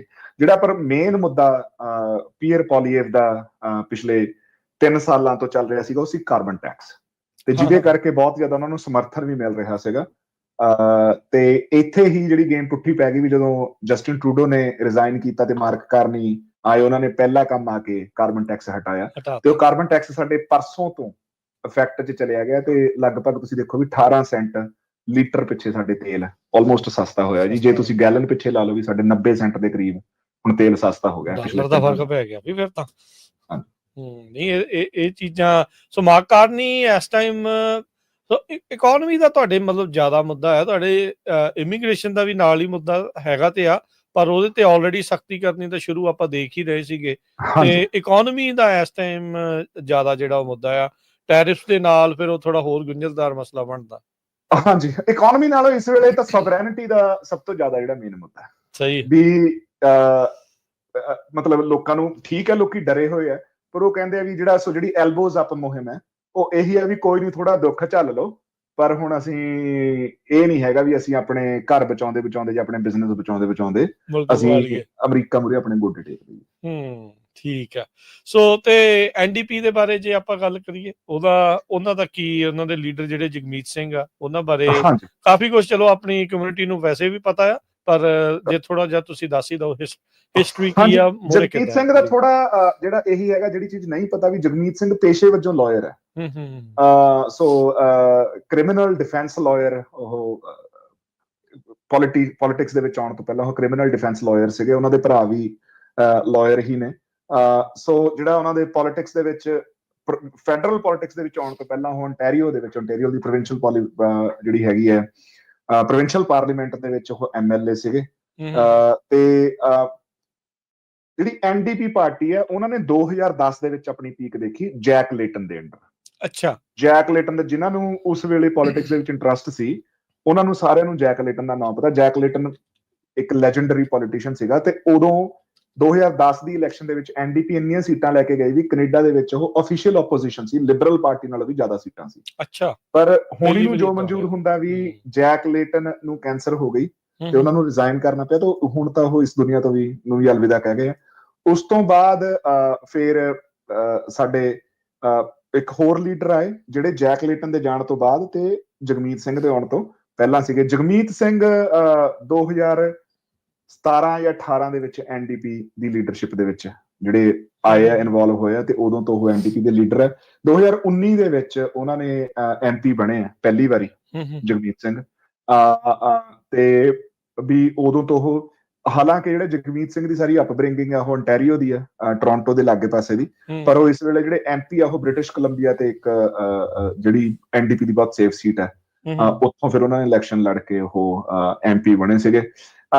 ਇਸ ਵੇਲੇ ਐਨਡੀਪੀ ਕੋਲੇ ਤੁਸੀਂ ਦੇਖ ਲਓ ਵੀ 24 ਸੀਟਾਂ ਨੇ, ਸ਼ਾਇਦ ਆਪਾਂ ਪਹਿਲਾਂ ਵੀ ਇਹ ਗੱਲ ਕੀਤੀ ਹੈ। ਹਾਂਜੀ, ਤੇ ਪਰ ਉਹਦੇ ਚ ਹੁਣ ਪਾਰਟੀ ਨੂੰ ਖਤਰਾ ਬਣਿਆ ਹੋਇਆ ਇਸ ਇਲੈਕਸ਼ਨ ਚ। ਐਨਡੀਪੀ ਲਈ ਕੋਈ ਹਾਲਾਤ ਬਹੁਤੇ ਵਧੀਆ ਨਹੀਂ ਲੱਗ ਰਹੇ। ਜਿਹੜੀ ਪਾਰਟੀ ਸਟੈਂਡਿੰਗ ਦੇ ਵਿੱਚ, ਜਿਵੇਂ ਮੈਂ ਪਹਿਲਾਂ ਦੱਸਿਆ ਵੀ ਜਿਹੜੀ ਜਗਮੀਤ ਸਿੰਘ ਹੋਣਾ ਦੀ ਪਾਰਟੀ ਹੈਗੀ ਹੈ, ਉਹ ਵਰਕਰਸ ਲਈ ਤੇ ਉਹ ਯੂਨੀਅਨਸ ਲਈ ਜਿਹੜੀ ਖੜੀ ਹੁੰਦੀ ਹੈ। ਸੋ ਜਿਹੜੀ ਕੈਨੇਡਾ ਦੀ ਕੋਈ ਵੀ ਯੂਨੀਅਨ ਹੈ ਉਹ ਐਨਡੀਪੀ ਪਾਰਟੀ ਨੂੰ ਸਪੋਰਟ ਕਰਦੀ ਹੈ। ਇੱਕ ਹੋਰ ਬੜੀ ਇੰਟਰਸਟਿੰਗ ਚੀਜ਼ ਹੈ ਇੱਥੇ, ਬਹੁਤ ਜ਼ਿਆਦਾ ਕੈਨੇਡੀਅਨ ਹੈ ਜਿਹੜੇ, ਉਹਨਾਂ ਦਾ ਪ੍ਰੋਵਿੰਸ਼ੀਅਲੀ ਕੀ ਪਾਰਟੀ ਅਲਾਈਨਮੈਂਟ ਹੈ ਤੇ ਫੈਡਰਲੀ ਕੀ ਅਲਾਈਨਮੈਂਟ ਹੈ, ਉਹ ਸੇਮ ਨਹੀਂ ਹੈ, ਡਿਫਰੈਂਟ ਹੈ। ਸੋ ਕੋਈ ਵੀ ਬੰਦਾ ਉਹ ਫੈਡਰਲੀ ਲਿਬਰਲ ਹੋ ਸਕਦਾ ਤੇ ਉਹ ਪ੍ਰੋਵਿੰਸ਼ੀਅਲੀ ਐਨਡੀਪੀ ਹੋ ਸਕਦਾ। ਇਹ ਬਹੁਤ ਆਮ ਗੱਲ ਤੇ ਬੰਦੇ ਫੈਡਰਲੀ ਪ੍ਰੋਵਿੰਸ਼ੀਅਲੀ ਡਿਪੈਂਡਿੰਗ ਔਨ ਵੀ ਜਿਹੜੀ ਪਾਰਟੀ ਲਈ ਉਹ ਸੀਟ ਵਿਨੇਬਲ ਹੁੰਦੀ ਹੈ, ਲੋਕੀ ਉਧਰ ਚਲੇ ਜਾਂਦੇ ਆ। ਪਰ ਜਿਹੜੇ ਕੰਜ਼ਰਵੇਟਿਵ ਨਹੀਂ ਹੈਗੇ, ਉਹਨਾਂ ਨੂੰ ਇਹੀ ਹੁੰਦਾ ਵੀ ਯਾਰ ਕੰਜ਼ਰਵੇਟਿਵ ਪਾਰਟੀ ਨੂੰ ਵੋਟ ਨਾ ਪਾਈਏ, ਜਿਹੜਾ ਕੈਂਡੀਡੇਟ ਜਿੱਤਦਾ ਲੱਗਦਾ ਉਹਨੂੰ ਪਾ ਦਿਓ। ਇਹ ਤਾਂ ਆਪਣੇ ਉੱਥੇ ਪੰਜਾਬ 'ਚ ਵੀ ਆਪਾਂ ਦੇਖਦੇ ਹਾਂ, ਉੱਥੇ ਹੋਰ ਵੀ ਬਹੁਤ ਸਾਰੇ ਸੂਬੇ ਆ, ਦਿੱਲੀ ਵਰਗਾ ਜਿਹੜਾ ਸੂਬਾ ਆ, ਜਿਹੜੀ ਯੂਟੀ ਆ, ਉਹ ਉੱਥੇ ਵੀ ਆਪਾਂ ਵੋਟਰ ਦਾ ਇਹ ਦੇਖਦੇ ਆ। ਹਾਂਜੀ, ਆਪਾਂ ਪਹਿਲੀਆਂ 2 ਇਲੈਕਸ਼ਨਾਂ ਪਿਛਲੇ ਸਾਲ ਦੇਖੀਆਂ ਜਦੋਂ। ਅਮਰੀਕਾ 'ਚ ਇਦਾਂ ਨਹੀਂ ਆ, ਅਮਰੀਕਾ 'ਚ ਜ਼ਿਆਦਾਤਰ ਜੋ ਤੁਹਾਡੇ ਸਟੇਟ ਲੈਵਲ ਤੇ ਆ ਉਹੀ ਜਿਹੜੀ ਵੋਟ ਤੁਹਾਡੀ ਫੈਡਰਲ ਲੈਵਲ ਤੇ ਜਿਹੜੀ ਉਹ ਜਾ ਰਹੀ ਹੁੰਦੀ ਹੈ। ਇੱਥੇ ਥੋੜਾ ਜਿਹਾ ਇਸ ਗੱਲ ਤੋਂ ਡਿਫਰੈਂਟ ਜਿਹੜੀ ਉਹ ਚੀਜ਼ ਆਪਾਂ ਦੇਖਦੇ ਹਾਂ। ਅੱਛਾ, ਇਹਨਾਂ ਦੀਆਂ ਹੁਣ ਕਿੰਨੀਆਂ ਸੀਟਾਂ ਤੁਸੀਂ ਦੱਸਦੇ ਹੋ ਵੀ ਕਿੰਨੀਆਂ ਆ ਸਕਦੀਆਂ, ਨਾਲ ਹੀ ਜੇ ਉਹ ਵੀ ਗੱਲ ਕਰ ਲਈਏ ਜਿਹੜੀਆਂ ਐਨਡੀਪੀ ਦੀਆਂ? ਸੋ ਆਪਾਂ ਸਾਰੀਆਂ ਪਾਰਟੀਆਂ ਦੇ ਹੀ ਕਵਰ ਕਰ ਲੈਂਦੇ ਹਾਂ। ਹਾਂਜੀ, ਪਰ ਉਸ ਤੋਂ ਪਹਿਲਾਂ ਚਲੋ ਫਿਰ ਆਪਾਂ ਬਲਾਕ ਵਾਲਿਆਂ ਦੇ ਲੀਡਰ ਦੀ ਵੀ ਜਾਣ ਕੇ ਫਿਰ ਆਪਾਂ ਸਾਰਿਆਂ ਦੀ ਪ੍ਰੋਜੈਕਸ਼ਨ ਦੀ ਗੱਲ ਕਰਦੇ ਵੀ ਕੀ ਆ। ਸੋ ਬਲਾਕ ਵਾਲੇ ਇੱਕ ਸੂਬਾਈ ਪਾਰਟੀ ਆ, ਸੋ ਉੱਥੇ ਕਿਊਬੈਕ ਦੇ ਵਿੱਚ ਨੇ, ਤੇ ਉਹਨਾਂ ਦੀਆਂ ਕਿੰਨੀਆਂ ਇਸ ਟਾਈਮ ਮੌਜੂਦਾ ਸੀਟਾਂ ਨੇ, ਤੇ ਕੌਣ ਨੇ ਇਸ ਟਾਈਮ ਉਹਨਾਂ ਦੇ ਜਿਹੜੇ ਲੀਡਰ ਆ ਜਿਹੜੇ ਕਹਿ ਸਕਦੇ ਵੀ ਮੋਹਰੇ ਆ ਰਹੇ ਆ? ਹਾਂਜੀ, ਸੋ ਜਿਹੜੇ ਆਪਣੀ ਬਲਾਕ ਕਿਊਬੇਸਿਸ ਪਾਰਟੀ ਹੈ ਜੀ, ਉਹਨਾਂ ਦੇ ਲੀਡਰ ਹੈਗੇ ਆ ਇਵੈਸ ਫਰਾਂਸਵਾ ਬਲਾਂਸ਼ੇ, ਤੇ ਉਹ ਹੁਣ ਫ੍ਰੈਂਚ ਨਾਮ ਹੈ ਜੀ, ਸਾਨੂੰ ਵੀ ਲੈਣਾ ਔਖਾ ਲੱਗਦਾ, ਕੋਈ ਨਹੀਂ, ਉਹਨਾਂ ਨੇ ਸਮਝ ਲੈਣਾ। ਪਰ ਵੇ ਫਰਾਂਸਵਾ ਬਲਾਂਸ਼ੇ, ਮੈਨੂੰ ਲੱਗਦਾ ਆਪਾਂ ਵਿਤਾਜ ਨੂੰ ਬੁਲਾ ਕੇ ਇਹ ਨਾਂ ਜੇ ਕਹਾਈਏ ਤਾਂ ਉਹ ਜ਼ਿਆਦਾ ਵਧੀਆ ਕਹਿ ਦੂਗਾ। ਪਰ ਉਹ ਬਲਾਕ ਪਾਰਟੀ ਦੇ ਬਲਾਕ, ਸੋ ਕਿਊਬੈਕ ਨੈਸ਼ਨਲ ਪਾਰਟੀ ਹੈ ਜੀ ਉਹ, ਸੋ ਕਹਿੰਦੇ ਉਹਨੂੰ ਬਲਾਕ ਕਿਊਬੇਸਿਸ ਹੈ। ਪਰ ਜਿਹੜੀ ਇਹ ਪਾਰਟੀ ਹੈ ਜਿਹਦੇ ਉਹ ਲੀਡਰ ਨੇ, ਉਹ ਕਿਊਬੈਕ ਦੀ ਆਜ਼ਾਦੀ ਲਈ ਖੜਦੀ ਹੈ ਪਾਰਟੀ। ਫ੍ਰੈਂਚ ਸਪੀਕਿੰਗ ਕਿਉਂਕਿ ਸੂਬਾ ਹੈ, ਪਰ ਉਹਦੇ ਵਿੱਚ ਵੀ ਅੱਗੇ ਫਿਰ ਜਿਹੜੀਆਂ ਪਾਰਟੀ ਦੀਆਂ ਆਪਣੀਆਂ ਅਲਾਈਨਮੈਂਟਸ ਹੈਗੀਆਂ। ਜਿਹੜੀ ਬਲਾਕ ਕਿਊਬੇਸਿਸ ਹੈ ਉਹ ਫ੍ਰੈਂਚ ਭਾਸ਼ਾ ਨੂੰ ਲੈ ਕੇ, ਫ੍ਰੈਂਚ ਐਂਸੈਸਟਰੀ ਨੂੰ ਲੈ ਕੇ ਬਹੁਤ ਜ਼ਿਆਦਾ ਸਖਤੀ ਨਾਲ ਉਹਨੂੰ ਕਰਦੀ ਹੈ। ਹੋਰ ਕੈਨੇਡਾ ਦੇ ਵਿੱਚ ਕਿਤੇ ਵੀ ਇਲੈਕਸ਼ਨ ਨਹੀਂ ਲੜਦੇ, ਕਿਉਂਕਿ ਉਹ ਕਹਿੰਦੇ ਵੀ ਅਸੀਂ, ਜਿਹੜਾ ਸਾਡਾ ਮੇਨ ਮੁੱਦਾ ਹੈ ਉਹ ਫ੍ਰੈਂਚ ਹੀ ਹੈ, ਫ੍ਰੈਂਚ ਐਂਸੈਸਟਰੀ ਹੈ ਤੇ ਫ੍ਰੈਂਚ ਭਾਸ਼ਾ। ਸੋ ਜਿੱਥੇ ਉਹਨਾਂ ਦਾ ਇਨਫਲੂਐਂਸ ਨਹੀਂ ਹੈਗਾ, ਉੱਥੇ ਉਹ ਜਾ ਕੇ, ਮਤਲਬ ਇਹ ਮੈਨੂੰ ਬੜੀ, ਹਾਲਾਂਕਿ ਸਿੱਖਾਂ ਲਈ ਇਹ ਕੋਈ ਪਾਰਟੀ ਬਹੁਤ ਜ਼ਿਆਦਾ ਵਧੀਆ ਨਹੀਂ ਹੈਗੀ, ਕਿਉਂਕਿ ਉਹਨਾਂ ਨੇ ਜਿਹੜੇ ਸਾਡੇ ਧਾਰਮਿਕ ਚਿੰਨ੍ਹਾਂ ਤੇ ਕਿਊਬੈਕ ਦੇ ਵਿੱਚ ਬੈਨ ਲਾਇਆ ਹੋਇਆ, ਸੇਮ ਜਿੱਦਾਂ ਫਰਾਂਸ ਦੇ ਵਿੱਚ ਆ। ਹਾਂਜੀ, ਸੇਮ ਜਿੱਦਾਂ ਮੈਂ ਕਿਹਾ ਫਰਾਂਸ ਮੁਲਕ ਦੇ ਵਿੱਚ ਵੀ, ਉੱਥੇ ਵੀ ਫਰਾਂਸ ਦੇ ਵਿੱਚ ਤਾਂ ਚਲੋ ਸਮਝ ਆਉਂਦਾ, ਪਰ ਹੁਣ ਕੈਨੇਡਾ ਦੇ ਵਿੱਚ ਇੱਕ ਸੂਬੇ ਦੇ ਵਿੱਚ ਇਹ ਚਿੰਨ੍ਹਾਂ ਦੇ ਉੱਤੇ, ਮਤਲਬ ਤੁਸੀਂ ਪੱਗ ਬੰਨ ਕੇ ਸਰਕਾਰੀ ਦਫ਼ਤਰ ਦੇ ਵਿੱਚ ਨਹੀਂ ਜਾ ਸਕਦੇ। ਮਤਲਬ ਬੰਦਾ ਕਹੇ ਵੀ ਯਾਰ ਕੈਨੇਡਾ ਦੇ ਵਿੱਚ ਤਾਂ ਸਿੱਖਾਂ ਦੀ ਬਹੁਤ ਉਹ ਚੜਾਈ ਆ, ਡਿਫੈਂਸ ਮਿਨਿਸਟਰ ਤੱਕ ਰਹਿ ਗਏ ਆ, ਡਿਫੈਂਸ ਦਾ ਮਿਨਿਸਟਰ। ਪਰ ਉਹਦਾ ਤੁਸੀਂ ਦੇਖੋ ਵੀ ਇੱਕ ਸੂਬਾ, ਉਹ ਸੂਬੇ ਨੇ ਆਪਣੀ ਇੰਨੀ ਖੁਦਮੁਖਤਿਆਰੀ ਰੱਖੀ ਹੋਈ ਹੈ ਵੀ ਨਹੀਂ, ਅਸੀਂ ਤਾਂ ਐਵੇਂ ਹੀ ਕਰਨਾ। ਹਾਲਾਂਕਿ ਮਤਲਬ ਉਹ ਗੱਲ ਬਿਲਕੁਲ ਗਲਤ ਹੈ, ਪਰ ਉਹਦੇ ਵਿੱਚ ਇੱਕ ਸੇਮ ਟਾਈਮ ਤੇ ਮੈਨੂੰ ਜਿਹੜੀ ਉਹਦੀ ਬਿਊਟੀ ਇਹ ਲੱਗਦੀ ਹੁੰਦੀ ਹੈ ਵੀ ਦੇਖੋ ਸੂਬੇ ਕੋਲੇ ਆਪਣੇ ਅਧਿਕਾਰ ਆ ਉਹ ਫੈਸਲਾ ਲੈਣ ਦੇ। ਤੇ ਸੋ ਜਿਹੜਾ ਬਲਾਕ ਕਿਊਬੇਸਿਸ ਦਾ ਵੀ ਇਹੀ ਹੈ ਵੀ ਉਹ ਪੁਰਾਣੇ ਪੋਲੀਟੀਸ਼ੀਅਨ ਹੈਗੇ ਆ, ਜਿਹੜੇ ਯੂਐਸ ਫਰਾਂਸਵਾ ਬਲਾਂਸ਼ੇ ਆ। ਤੇ ਜਦੋਂ ਜਿਹੜੀ ਮੁਹਿੰਮ ਚੱਲੀ ਸੀਗੀ ਵੀ ਅਸੀਂ ਕਿਊਬੈਕ ਨੂੰ ਇੱਕ ਅੱਡ ਮੁਲਕ ਬਣਾਉਣਾ, ਉਹਦੇ ਵਿੱਚ ਵੀ ਇਹਨਾਂ ਨੇ ਡਟ ਕੇ ਉਹਨੂੰ ਲੀਡ ਕੀਤਾ ਸੀਗਾ। ਤੇ ਪਰ ਜਿਹੜਾ ਕਿਊਬੈਕ ਹੈ ਇਨ ਜਨਰਲ ਉਹ ਬਹੁਤ ਲੈਫਟ ਲੀਨਿੰਗ ਪ੍ਰੋਵਿੰਸ ਹੈਗਾ। ਸੋ ਜਿਹੜੀਆਂ ਸਾਡੀਆਂ ਪਾਈਪਲਾਈਨਾਂ ਵੀ, ਜਿਹੜੀਆਂ ਹੁਣ ਐਲਬਰਟਾ ਚਾਹੁੰਦਾ ਵੀ ਪਾਈਪਲਾਈਨਾਂ ਪਾਈਆਂ ਜਾਣ, ਵੀ ਅਸੀਂ ਅਲਬਰਟਾ ਤੋਂ ਜਿਹੜਾ ਤੇਲ ਹੈ ਉਹ ਸਿੱਧਾ ਅਟਲਾਂਟਿਕ ਮਹਾਸਾਗਰ ਤੱਕ ਪਹੁੰਚਾਇਆ ਜਾ ਸਕੇ, ਉਹਦੇ ਵਿੱਚ ਵੀ ਜਿਹੜਾ ਕਿਊਬੈਕ ਹੀ ਸਭ ਤੋਂ ਵੱਡਾ ਡਿੱਕਾ ਅੜਾਉਂਦਾ। ਅੱਛਾ, ਨਹੀਂ ਲੰਘਣ ਦੇਣੇ, ਨਹੀਂ ਲੰਘਣ ਦੇਣੇ। ਸੋ ਕਿਊਬੈਕ ਤੇ ਅਲਬਰਟਾ ਦੀ ਬਿਲਕੁਲ ਵੀ ਨਹੀਂ ਬਣਦੀ। ਸੋ ਤੇ ਉਹ ਤਾਂ ਕਰਕੇ ਹੁਣ ਅਲਬਰਟਾ ਵਾਲੇ ਕਹਿੰਦੇ ਵੀ ਕਿਉਂਕਿ ਸਾਡੇ ਕੋਲੇ ਤੇਲ ਹੈ ਵੀ ਅਸੀਂ ਤੁਹਾਨੂੰ ਸਪੋਰਟ ਕਰਦੇ ਹਾਂ, ਵੀ ਅਸੀਂ ਤੇਲ ਵੇਚਦੇ ਹਾਂ, ਜਿਹੜਾ ਪੈਸਾ ਆਉਂਦਾ ਉਹ ਫਿਰ ਵੰਡਿਆ ਜਾਂਦਾ ਸਾਰੇ ਸੂਬਿਆਂ ਦੇ ਵਿੱਚ। ਉਹ ਵੀ ਇੱਕ ਵੱਖਰਾ ਮਸਲਾ, ਪਰ ਇਹ ਜਿਹੜੀਆਂ ਆਪਸ ਚ ਜਿਹੜੀਆਂ ਪ੍ਰੋਵਿੰਸ਼ੀਅਲ ਉਹ ਚੱਲਦੀਆਂ ਰਹਿੰਦੀਆਂ ਨੇ। ਉਹ ਇਹਨਾਂ ਦਾ ਕੋਈ ਇਰਾਦਾ ਨਹੀਂ ਹੈ ਪ੍ਰਧਾਨ ਮੰਤਰੀ ਬਣਨ ਦਾ, ਇਹਨਾਂ ਦਾ ਕੋਈ ਇਰਾਦਾ ਨਹੀਂ। ਇਹ ਕਹਿੰਦੇ ਵੀ ਆਪਣਾ ਮੁਲਕ ਬਣਾਵਾਂਗੇ, ਫਿਰ ਉਦੋਂ ਹੀ ਬਣਾਂਗੇ। ਸੋ ਇਹ ਸਿਮਿਲੈਰਿਟੀ ਪੰਜਾਬੀਆਂ ਦੇ ਨਾਲ ਵੀ ਆ, ਫਿਰ ਸਿੱਖਾਂ ਦੇ ਨਾਲ ਵੀ ਆ। ਸਿੱਖ ਵੀ ਆਪਣੇ ਰਾਜ ਦੀ ਮੰਗ ਕਰਦੇ ਆ, ਪਰ ਇੱਕ ਪਾਸੇ ਤੁਸੀਂ ਕਹਿੰਦੇ ਵੀ ਲੈਫਟ ਲੀਨਿੰਗ ਆ, ਫਿਰ ਸਵਾਗਤ ਵੀ ਨਹੀਂ ਕਰਦੇ ਧਾਰਮਿਕ ਚਿੰਨ੍ਹਾਂ ਦਾ ਵੀ। ਇਹ ਵੀ ਨਾਲ ਹੀ, ਨਾਲੇ ਜਿੱਥੇ ਪੈਰਲਲ ਆ ਆਜ਼ਾਦੀ ਵਾਲੀ ਗੱਲ ਦਾ, ਤੇ ਜਿੱਥੇ ਦੂਜੇ ਪਾਸੇ ਜਿਹੜਾ ਆ ਉਹ ਇਹ ਵੀ ਆ ਵੀ ਵਿਰੋਧ ਵੀ ਆ ਨਾਲ ਹੀ। ਬਿਲਕੁਲ ਮਤਲਬ ਇਹ ਸਾਰਾ ਕੁਝ ਮਿਕਸ ਹੀ ਚੱਲਦਾ ਜੀ। ਬਿਲਕੁਲ, ਜੇ ਮੈਂ ਉਦਾਂ ਬਲੈਕ ਐਂਡ ਵਾਈਟ ਚ ਬੜੀਆਂ ਆਊਟਰੇਜਸ ਜਾਂ ਸਟੇਟਮੈਂਟਾਂ ਦੇਣੀਆਂ ਹੁਣ ਆਪਾਂ ਇੱਥੇ ਦੇ ਸਕਦੇ ਹਾਂ, ਪਰ ਹਰ ਇੱਕ ਜਿਹੜੀ ਕੋਈ ਵੀ ਪੋਲਿਟਿਕਸ ਹੈ ਜਾਂ ਕੋਈ ਵੀ ਜਿਹੜੇ ਬੰਦੇ ਆ, ਜਿਹੜੀਆਂ ਸਿਚੁਏਸ਼ਨਸ ਹੈ, ਉਹਨਾਂ ਨੂੰ ਆਪਾਂ ਬਿਲਕੁਲ ਬਲੈਕ ਐਂਡ ਵਾਈਟ ਦੇ ਵਿੱਚ ਕਦੇ ਵੀ ਨਹੀਂ ਦੇ ਸਕਦੇ। ਉਹ ਸ਼ੇਡਸ ਆਫ ਗ੍ਰੇ ਹੀ ਹੁੰਦੇ, ਤੇ ਆਪਾਂ ਉਹੀ ਬਰੀਕੀਆਂ ਨੂੰ ਆਪਾਂ ਸਮਝਣ ਦੀ ਕੋਸ਼ਿਸ਼ ਇਸ ਸ਼ੋਅ ਦੇ ਵਿੱਚ ਕਰ ਰਹੇ ਹਾਂ। ਇਹਦੇ ਵਿੱਚ ਜਿਹੜੀ ਇੰਟਰਸਟਿੰਗ ਗੱਲ ਇਹ ਹੈ ਵੀ ਇੱਕ ਸੂਬੇ ਦੇ ਵਿੱਚ ਹੀ ਆਪਾਂ ਪਹਿਲਾਂ ਵੀ ਕੀਤਾ ਵੀ ਇਹਨਾਂ ਕੋਲ 33 ਸੀਟਾਂ ਨੇ, ਤੇ ਹਾਲਾਂਕਿ ਐਤਕੀ ਜਿਹੜੀ ਲਿਬਰਲ ਪਾਰਟੀ ਹੈ ਉਹ ਸਟਰੋਂਗ ਚੱਲ ਰਹੀ ਹੈ, ਤੇ ਲੱਗਦਾ ਵੀ ਇਹਨਾਂ ਦੀਆਂ ਐਤਕੀ ਸੀਟਾਂ ਘਟ ਜਾਣੀਆਂ, ਪਰ 33 ਸੀਟਾਂ ਨੇ ਇਸ ਵੇਲੇ ਇਹਨਾਂ ਕੋਲ, ਤੇ ਸਟਰੋਂਗ ਪਾਰਟੀ ਹੈ। ਪਰ ਇਹ ਇਸ ਵੇਲੇ ਹੁਣ ਸਪੋਰਟ ਨਹੀਂ ਕਰ ਰਹੇ ਲਿਬਰਲ ਪਾਰਟੀ ਨੂੰ। ਜਿਹੜੀ ਲਿਬਰਲ ਪਾਰਟੀ ਨੂੰ ਉਹ ਐਨਡੀਪੀ ਦੀ ਸਪੋਰਟ ਹੈ, ਐਨਡੀਪੀ ਦੀ ਜਿਹੜੀ ਉਹ ਸਪੋਰਟ। ਸੋ ਇਹ ਆਪਾਂ ਸਾਰੇ ਪਾਰਟੀਆਂ ਦੇ ਲੀਡਰ ਤੇ ਉਹਨਾਂ ਦੀ ਜਿਹੜੀ ਆ ਮੌਜੂਦਾ ਸਥਿਤੀ ਦੀ ਗੱਲ ਜਿਹੜੀ ਉਹ ਕੀਤੀ ਆ। ਇੱਥੇ ਇੱਕ ਬ੍ਰੇਕ ਦਾ ਵਕਤ ਹੋ ਗਿਆ ਗੁਰਜਸਪਾਲ, ਆਪਾਂ ਲੈਂਦੇ ਹਾਂ ਇੱਕ ਬ੍ਰੇਕ, ਤੇ ਬ੍ਰੇਕ ਤੋਂ ਬਾਅਦ ਚ ਮੁੜਦੇ ਆ ਵਾਪਸ, ਤੇ ਫਿਰ ਕੀ ਪ੍ਰੋਜੈਕਸ਼ਨਸ ਆ ਰਹੀਆਂ ਇਲੈਕਸ਼ਨਸ ਤੋਂ ਪਹਿਲਾਂ, 28 ਜਿਹੜੀਆਂ ਅਪ੍ਰੈਲ ਦੀ ਇਲੈਕਸ਼ਨ ਤੋਂ ਪਹਿਲਾਂ, ਉਹਦੇ ਬਾਰੇ ਆਪਾਂ ਕਰਦੇ ਹਾਂ ਚਰਚਾ ਜੀ। ਬ੍ਰੇਕ ਤੋਂ ਬਾਅਦ ਇੱਕ ਵਾਰੀ ਫਿਰ ਆਪ ਸਭ ਦਾ ਸਵਾਗਤ ਹੈ। ਪ੍ਰੋਗਰਾਮ ਆਪਣਾ ਚੱਲ ਰਿਹਾ, ਗੁਰਜਸਪਾਲ ਸਿੰਘ ਆਪਣੇ ਨਾਲ ਜੁੜੇ ਹੋਏ ਆ। ਕੈਨੇਡਾ ਦੀ ਪੋਲਿਟਿਕਸ ਇਲੈਕਸ਼ਨਸ ਤੋਂ ਪਹਿਲਾਂ ਜਿਹੜਾ ਆਪਾਂ ਇਹ ਵਿਸ਼ੇਸ਼ ਪ੍ਰੋਗਰਾਮ ਸ਼ੁਰੂ ਕੀਤਾ ਹੈ, ਗੱਲਬਾਤ ਕਰ ਰਹੇ ਹਾਂ, ਜਾਣਨ ਦੀ ਆਪਣੀ ਕੋਸ਼ਿਸ਼ ਆ। ਗੁਰਜਸਪਾਲ ਸਿੰਘ ਜੀ ਆਇਆਂ ਨੂੰ ਇੱਕ ਵਾਰੀ ਫਿਰ ਸਵਾਗਤ ਹੈ। ਸਤਿ ਸ਼੍ਰੀ ਅਕਾਲ। ਧੰਨਵਾਦ ਰਾਜਕਰਨ, ਇੱਕ ਵਾਰੀ ਫਿਰ ਸਾਰੇ ਸਰੋਤਿਆਂ ਨੂੰ ਜੀ ਆਇਆਂ ਨੂੰ ਸ਼ੋਅ ਦੇ ਵਿੱਚ ਜੀ। ਹੁਣ ਆਪਾਂ ਗੱਲ ਕਰਦੇ ਆ ਕੀ ਪ੍ਰੋਜੈਕਸ਼ਨਸ ਆ, ਕੀ ਪੋਲਸ ਜਿਹੜੇ ਉਹ ਆ ਰਹੇ ਆ, ਕੀ ਜਿਹੜਾ ਇਸ ਦੇ ਵਿੱਚ ਦੱਸਿਆ ਜਾ ਰਿਹਾ, ਕਿਹਦੀ ਸਰਕਾਰ ਬਣਨ ਦੀ ਅੱਜ ਦੇ ਦਿਨ ਪੋਲਸ ਦੇ ਹਿਸਾਬ ਦੇ ਨਾਲ ਗੱਲ ਆ, ਤੇ ਗਰਾਊਂਡ ਦੇ ਉੱਤੇ ਕੀ ਵਾਕਿਆ ਹੀ ਪੋਲਸ ਉਹ ਰਿਫਲੈਕਟ ਕਰ ਰਹੇ ਆ ਜਦੋਂ ਤੁਸੀਂ ਆਮ ਲੋਕਾਂ ਨਾਲ ਗੱਲ ਕਰਦੇ?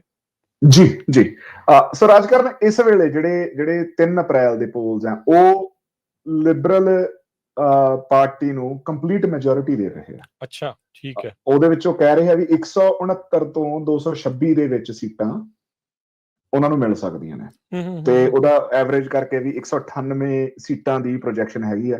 ਸਰਕਾਰ ਬਣਾਉਣ ਲਈ 172 ਸੀਟਾਂ ਚਾਹੀਦੀਆਂ ਨੇ। ਦੂਜੇ ਨੰਬਰ ਤੇ ਕੰਜ਼ਰਵੇਟਿਵ ਪਾਰਟੀ ਚੱਲ ਰਹੀ ਹੈ, ਉਹਨੂੰ ਕਹਿ ਰਹੇ ਵੀ 96 ਤੋਂ 147 ਦੇ ਵਿੱਚ ਸੀਟਾਂ ਆ ਸਕਦੀਆਂ, ਪਰ ਜੇ ਉਹ 147 ਵੀ ਰਹਿੰਦੀਆਂ ਤਾਂ 172 ਨਾਲੋਂ ਹਜੇ ਵੀ ਆਪਾਂ ਲਾ ਲਓ ਵੀ ਲਗਭਗ 25 ਸੀਟਾਂ ਘੱਟ ਨੇ, ਤੇ ਲਗਭਗ ਨਹੀਂ ਐਗਜ਼ੈਕਟਲੀ 25 ਸੀਟਾਂ ਘੱਟ ਨੇ। ਸੋ ਉਹ ਦੂਜੇ ਨੰਬਰ ਤੇ ਜਿਹੜੀ ਚੱਲ ਰਹੀ ਹੈ। ਬਲਾਕ ਤੇ ਐਨਡੀਪੀ ਦੀਆਂ ਸੀਟਾਂ ਕਾਫੀ ਜ਼ਿਆਦਾ ਘਟਾ ਰਹੇ ਆ। ਸੋ ਐਨਡੀਪੀ ਕੋਲ ਇਸ ਵੇਲੇ 24 ਸੀਟਾਂ, ਐਨਡੀਪੀ ਨੂੰ ਉਹ ਕਹਿ ਰਹੇ ਆ ਵੀ ਐਨਡੀਪੀ ਦੀਆਂ 2 ਤੋਂ 14 ਦੇ ਵਿੱਚ ਸੀਟਾਂ ਰਹਿ ਸਕਦੀਆਂ ਨੇ, ਤੇ ਜੇ ਉਹਦਾ ਐਵਰੇਜ ਕਰੀਏ ਤਾਂ 7। ਹੁਣ ਜੋ 7 ਸੀਟਾਂ ਲਾਈਏ ਤਾਂ ਐਨਡੀਪੀ ਆਪਣਾ ਪਾਰਟੀ ਸਟੇਟਸ ਵੀ ਇਸ ਸਾਲ ਖੋ ਸਕਦਾ ਹੈ। ਨੈਸ਼ਨਲ ਪਾਰਟੀ ਸਟੇਟਸ ਜੀ, ਉਹਨੂੰ ਮੇਨਟੇਨ ਕਰਨ ਲਈ ਤੁਹਾਡੇ ਕੋਲੇ ਘੱਟੋ ਘੱਟ 12% ਐਮਪੀ ਚਾਹੀਦੇ। ਅੱਛਾ, 12 ਐਮਪੀ ਚਾਹੀਦੇ ਨੇ। ਹਾਂਜੀ, ਸੋ ਹੁਣ ਜੇ ਉਹਨਾਂ ਕੋਲੇ 7 ਹੀ ਐਮਪੀ ਰਹਿ ਜਾਂਦੇ ਆ ਤਾਂ ਉਹਨਾਂ ਨੂੰ ਜਿਹੜੇ ਉਹਨਾਂ ਦੇ ਜਿੰਨੇ ਵੀ ਮੈਂਬਰ ਪਾਰਲੀਮੈਂਟ ਹੋਣਗੇ ਉਹਨਾਂ ਨੂੰ ਪਾਰਲੀਮੈਂਟ ਦੇ ਵਿੱਚ ਐਜ਼ ਐਨ ਇੰਡੀਪੈਂਡੈਂਟ ਬੈਠਣਾ ਪਊਗਾ। ਉਹ ਐਜ਼ ਪਾਰਟੀ ਦੇ ਨਾਂ ਹੇਠਾਂ ਨਹੀਂ ਬੈਠ ਸਕਦੇ। ਸੇਮ ਤਰੀਕੇ ਨਾਲ ਜਿਹੜੀਆਂ ਬਲਾਕ ਕਿਊਬਿਸਸ ਹੈ ਉਹਨਾਂ ਦੀਆਂ ਵੀ ਜਿਹੜੀਆਂ ਸੀਟਾਂ ਨੇ ਉਹ ਘਟ ਰਹੀਆਂ ਨੇ। ਇਸ ਵੇਲੇ ਉਹਨਾਂ ਕੋਲੇ 33 ਸੀਟਾਂ ਨੇ, ਤੇ ਜਿਹੜੀ ਹੁਣ ਅਗਲੀ ਇਲੈਕਸ਼ਨ ਹੈ ਜਿਹੜੀ 28 ਅਪ੍ਰੈਲ ਨੂੰ ਹੋਣੀ ਹੈ, ਉਹਦੇ ਵਿੱਚ ਜਿੰਨੇ ਵੀ ਪੋਲਸ ਹੈ ਉਹ ਉਹਨਾਂ ਨੂੰ 6 ਤੋਂ 24 ਦੇ ਵਿੱਚ ਸੀਟਾਂ, ਜਿਹਨੂੰ ਜੇ ਐਵਰੇਜ ਕਰਦੇ ਆ 16 ਦੇ ਕਰੀਬ ਸੀਟਾਂ ਜਿਹੜੀਆਂ ਉਹ ਦੇ ਰਹੇ ਆ। ਸੋ ਜਿਹੜੀ ਐਨਡੀਪੀ ਦੀ ਜਿਹੜੀ ਐਨਡੀਪੀ ਜਿੰਨੀਆਂ ਸੀਟਾਂ ਲੂਜ਼ ਕਰ ਰਹੀ ਹੈ ਤੇ ਬਲਾਕ ਜਿੰਨੀਆਂ ਸੀਟਾਂ ਲੂਜ਼ ਕਰ ਰਹੀ ਹੈ, ਜਿਹੜੀ ਆਪਾਂ ਪਹਿਲਾਂ ਗੱਲ ਕੀਤੀ ਵੀ ਉਹ ਸਾਰੀ ਜਿਹੜੀ ਵੋਟ ਹੈ ਉਹ ਕੰਸੋਲੀਡੇਟ ਹੋ ਕੇ ਉਹ ਸਾਰੀ ਲਿਬਰਲਸ ਨੂੰ ਜਾ ਰਹੀ ਹੈ। ਸੋ ਇਹ ਤੁਹਾਨੂੰ ਲੱਗਦਾ ਵੀ ਜਿਹੜਾ ਨੈਸ਼ਨਲਿਜ਼ਮ ਦਾ ਇਹ ਬੁਖਾਰ ਆ 28 ਅਪ੍ਰੈਲ ਤੱਕ ਚੜਿਆ ਰਹੂਗਾ? ਹਜੇ ਤਾਂ ਇਸ ਤਰ੍ਹਾਂ ਹੀ ਲੱਗ ਰਿਹਾ।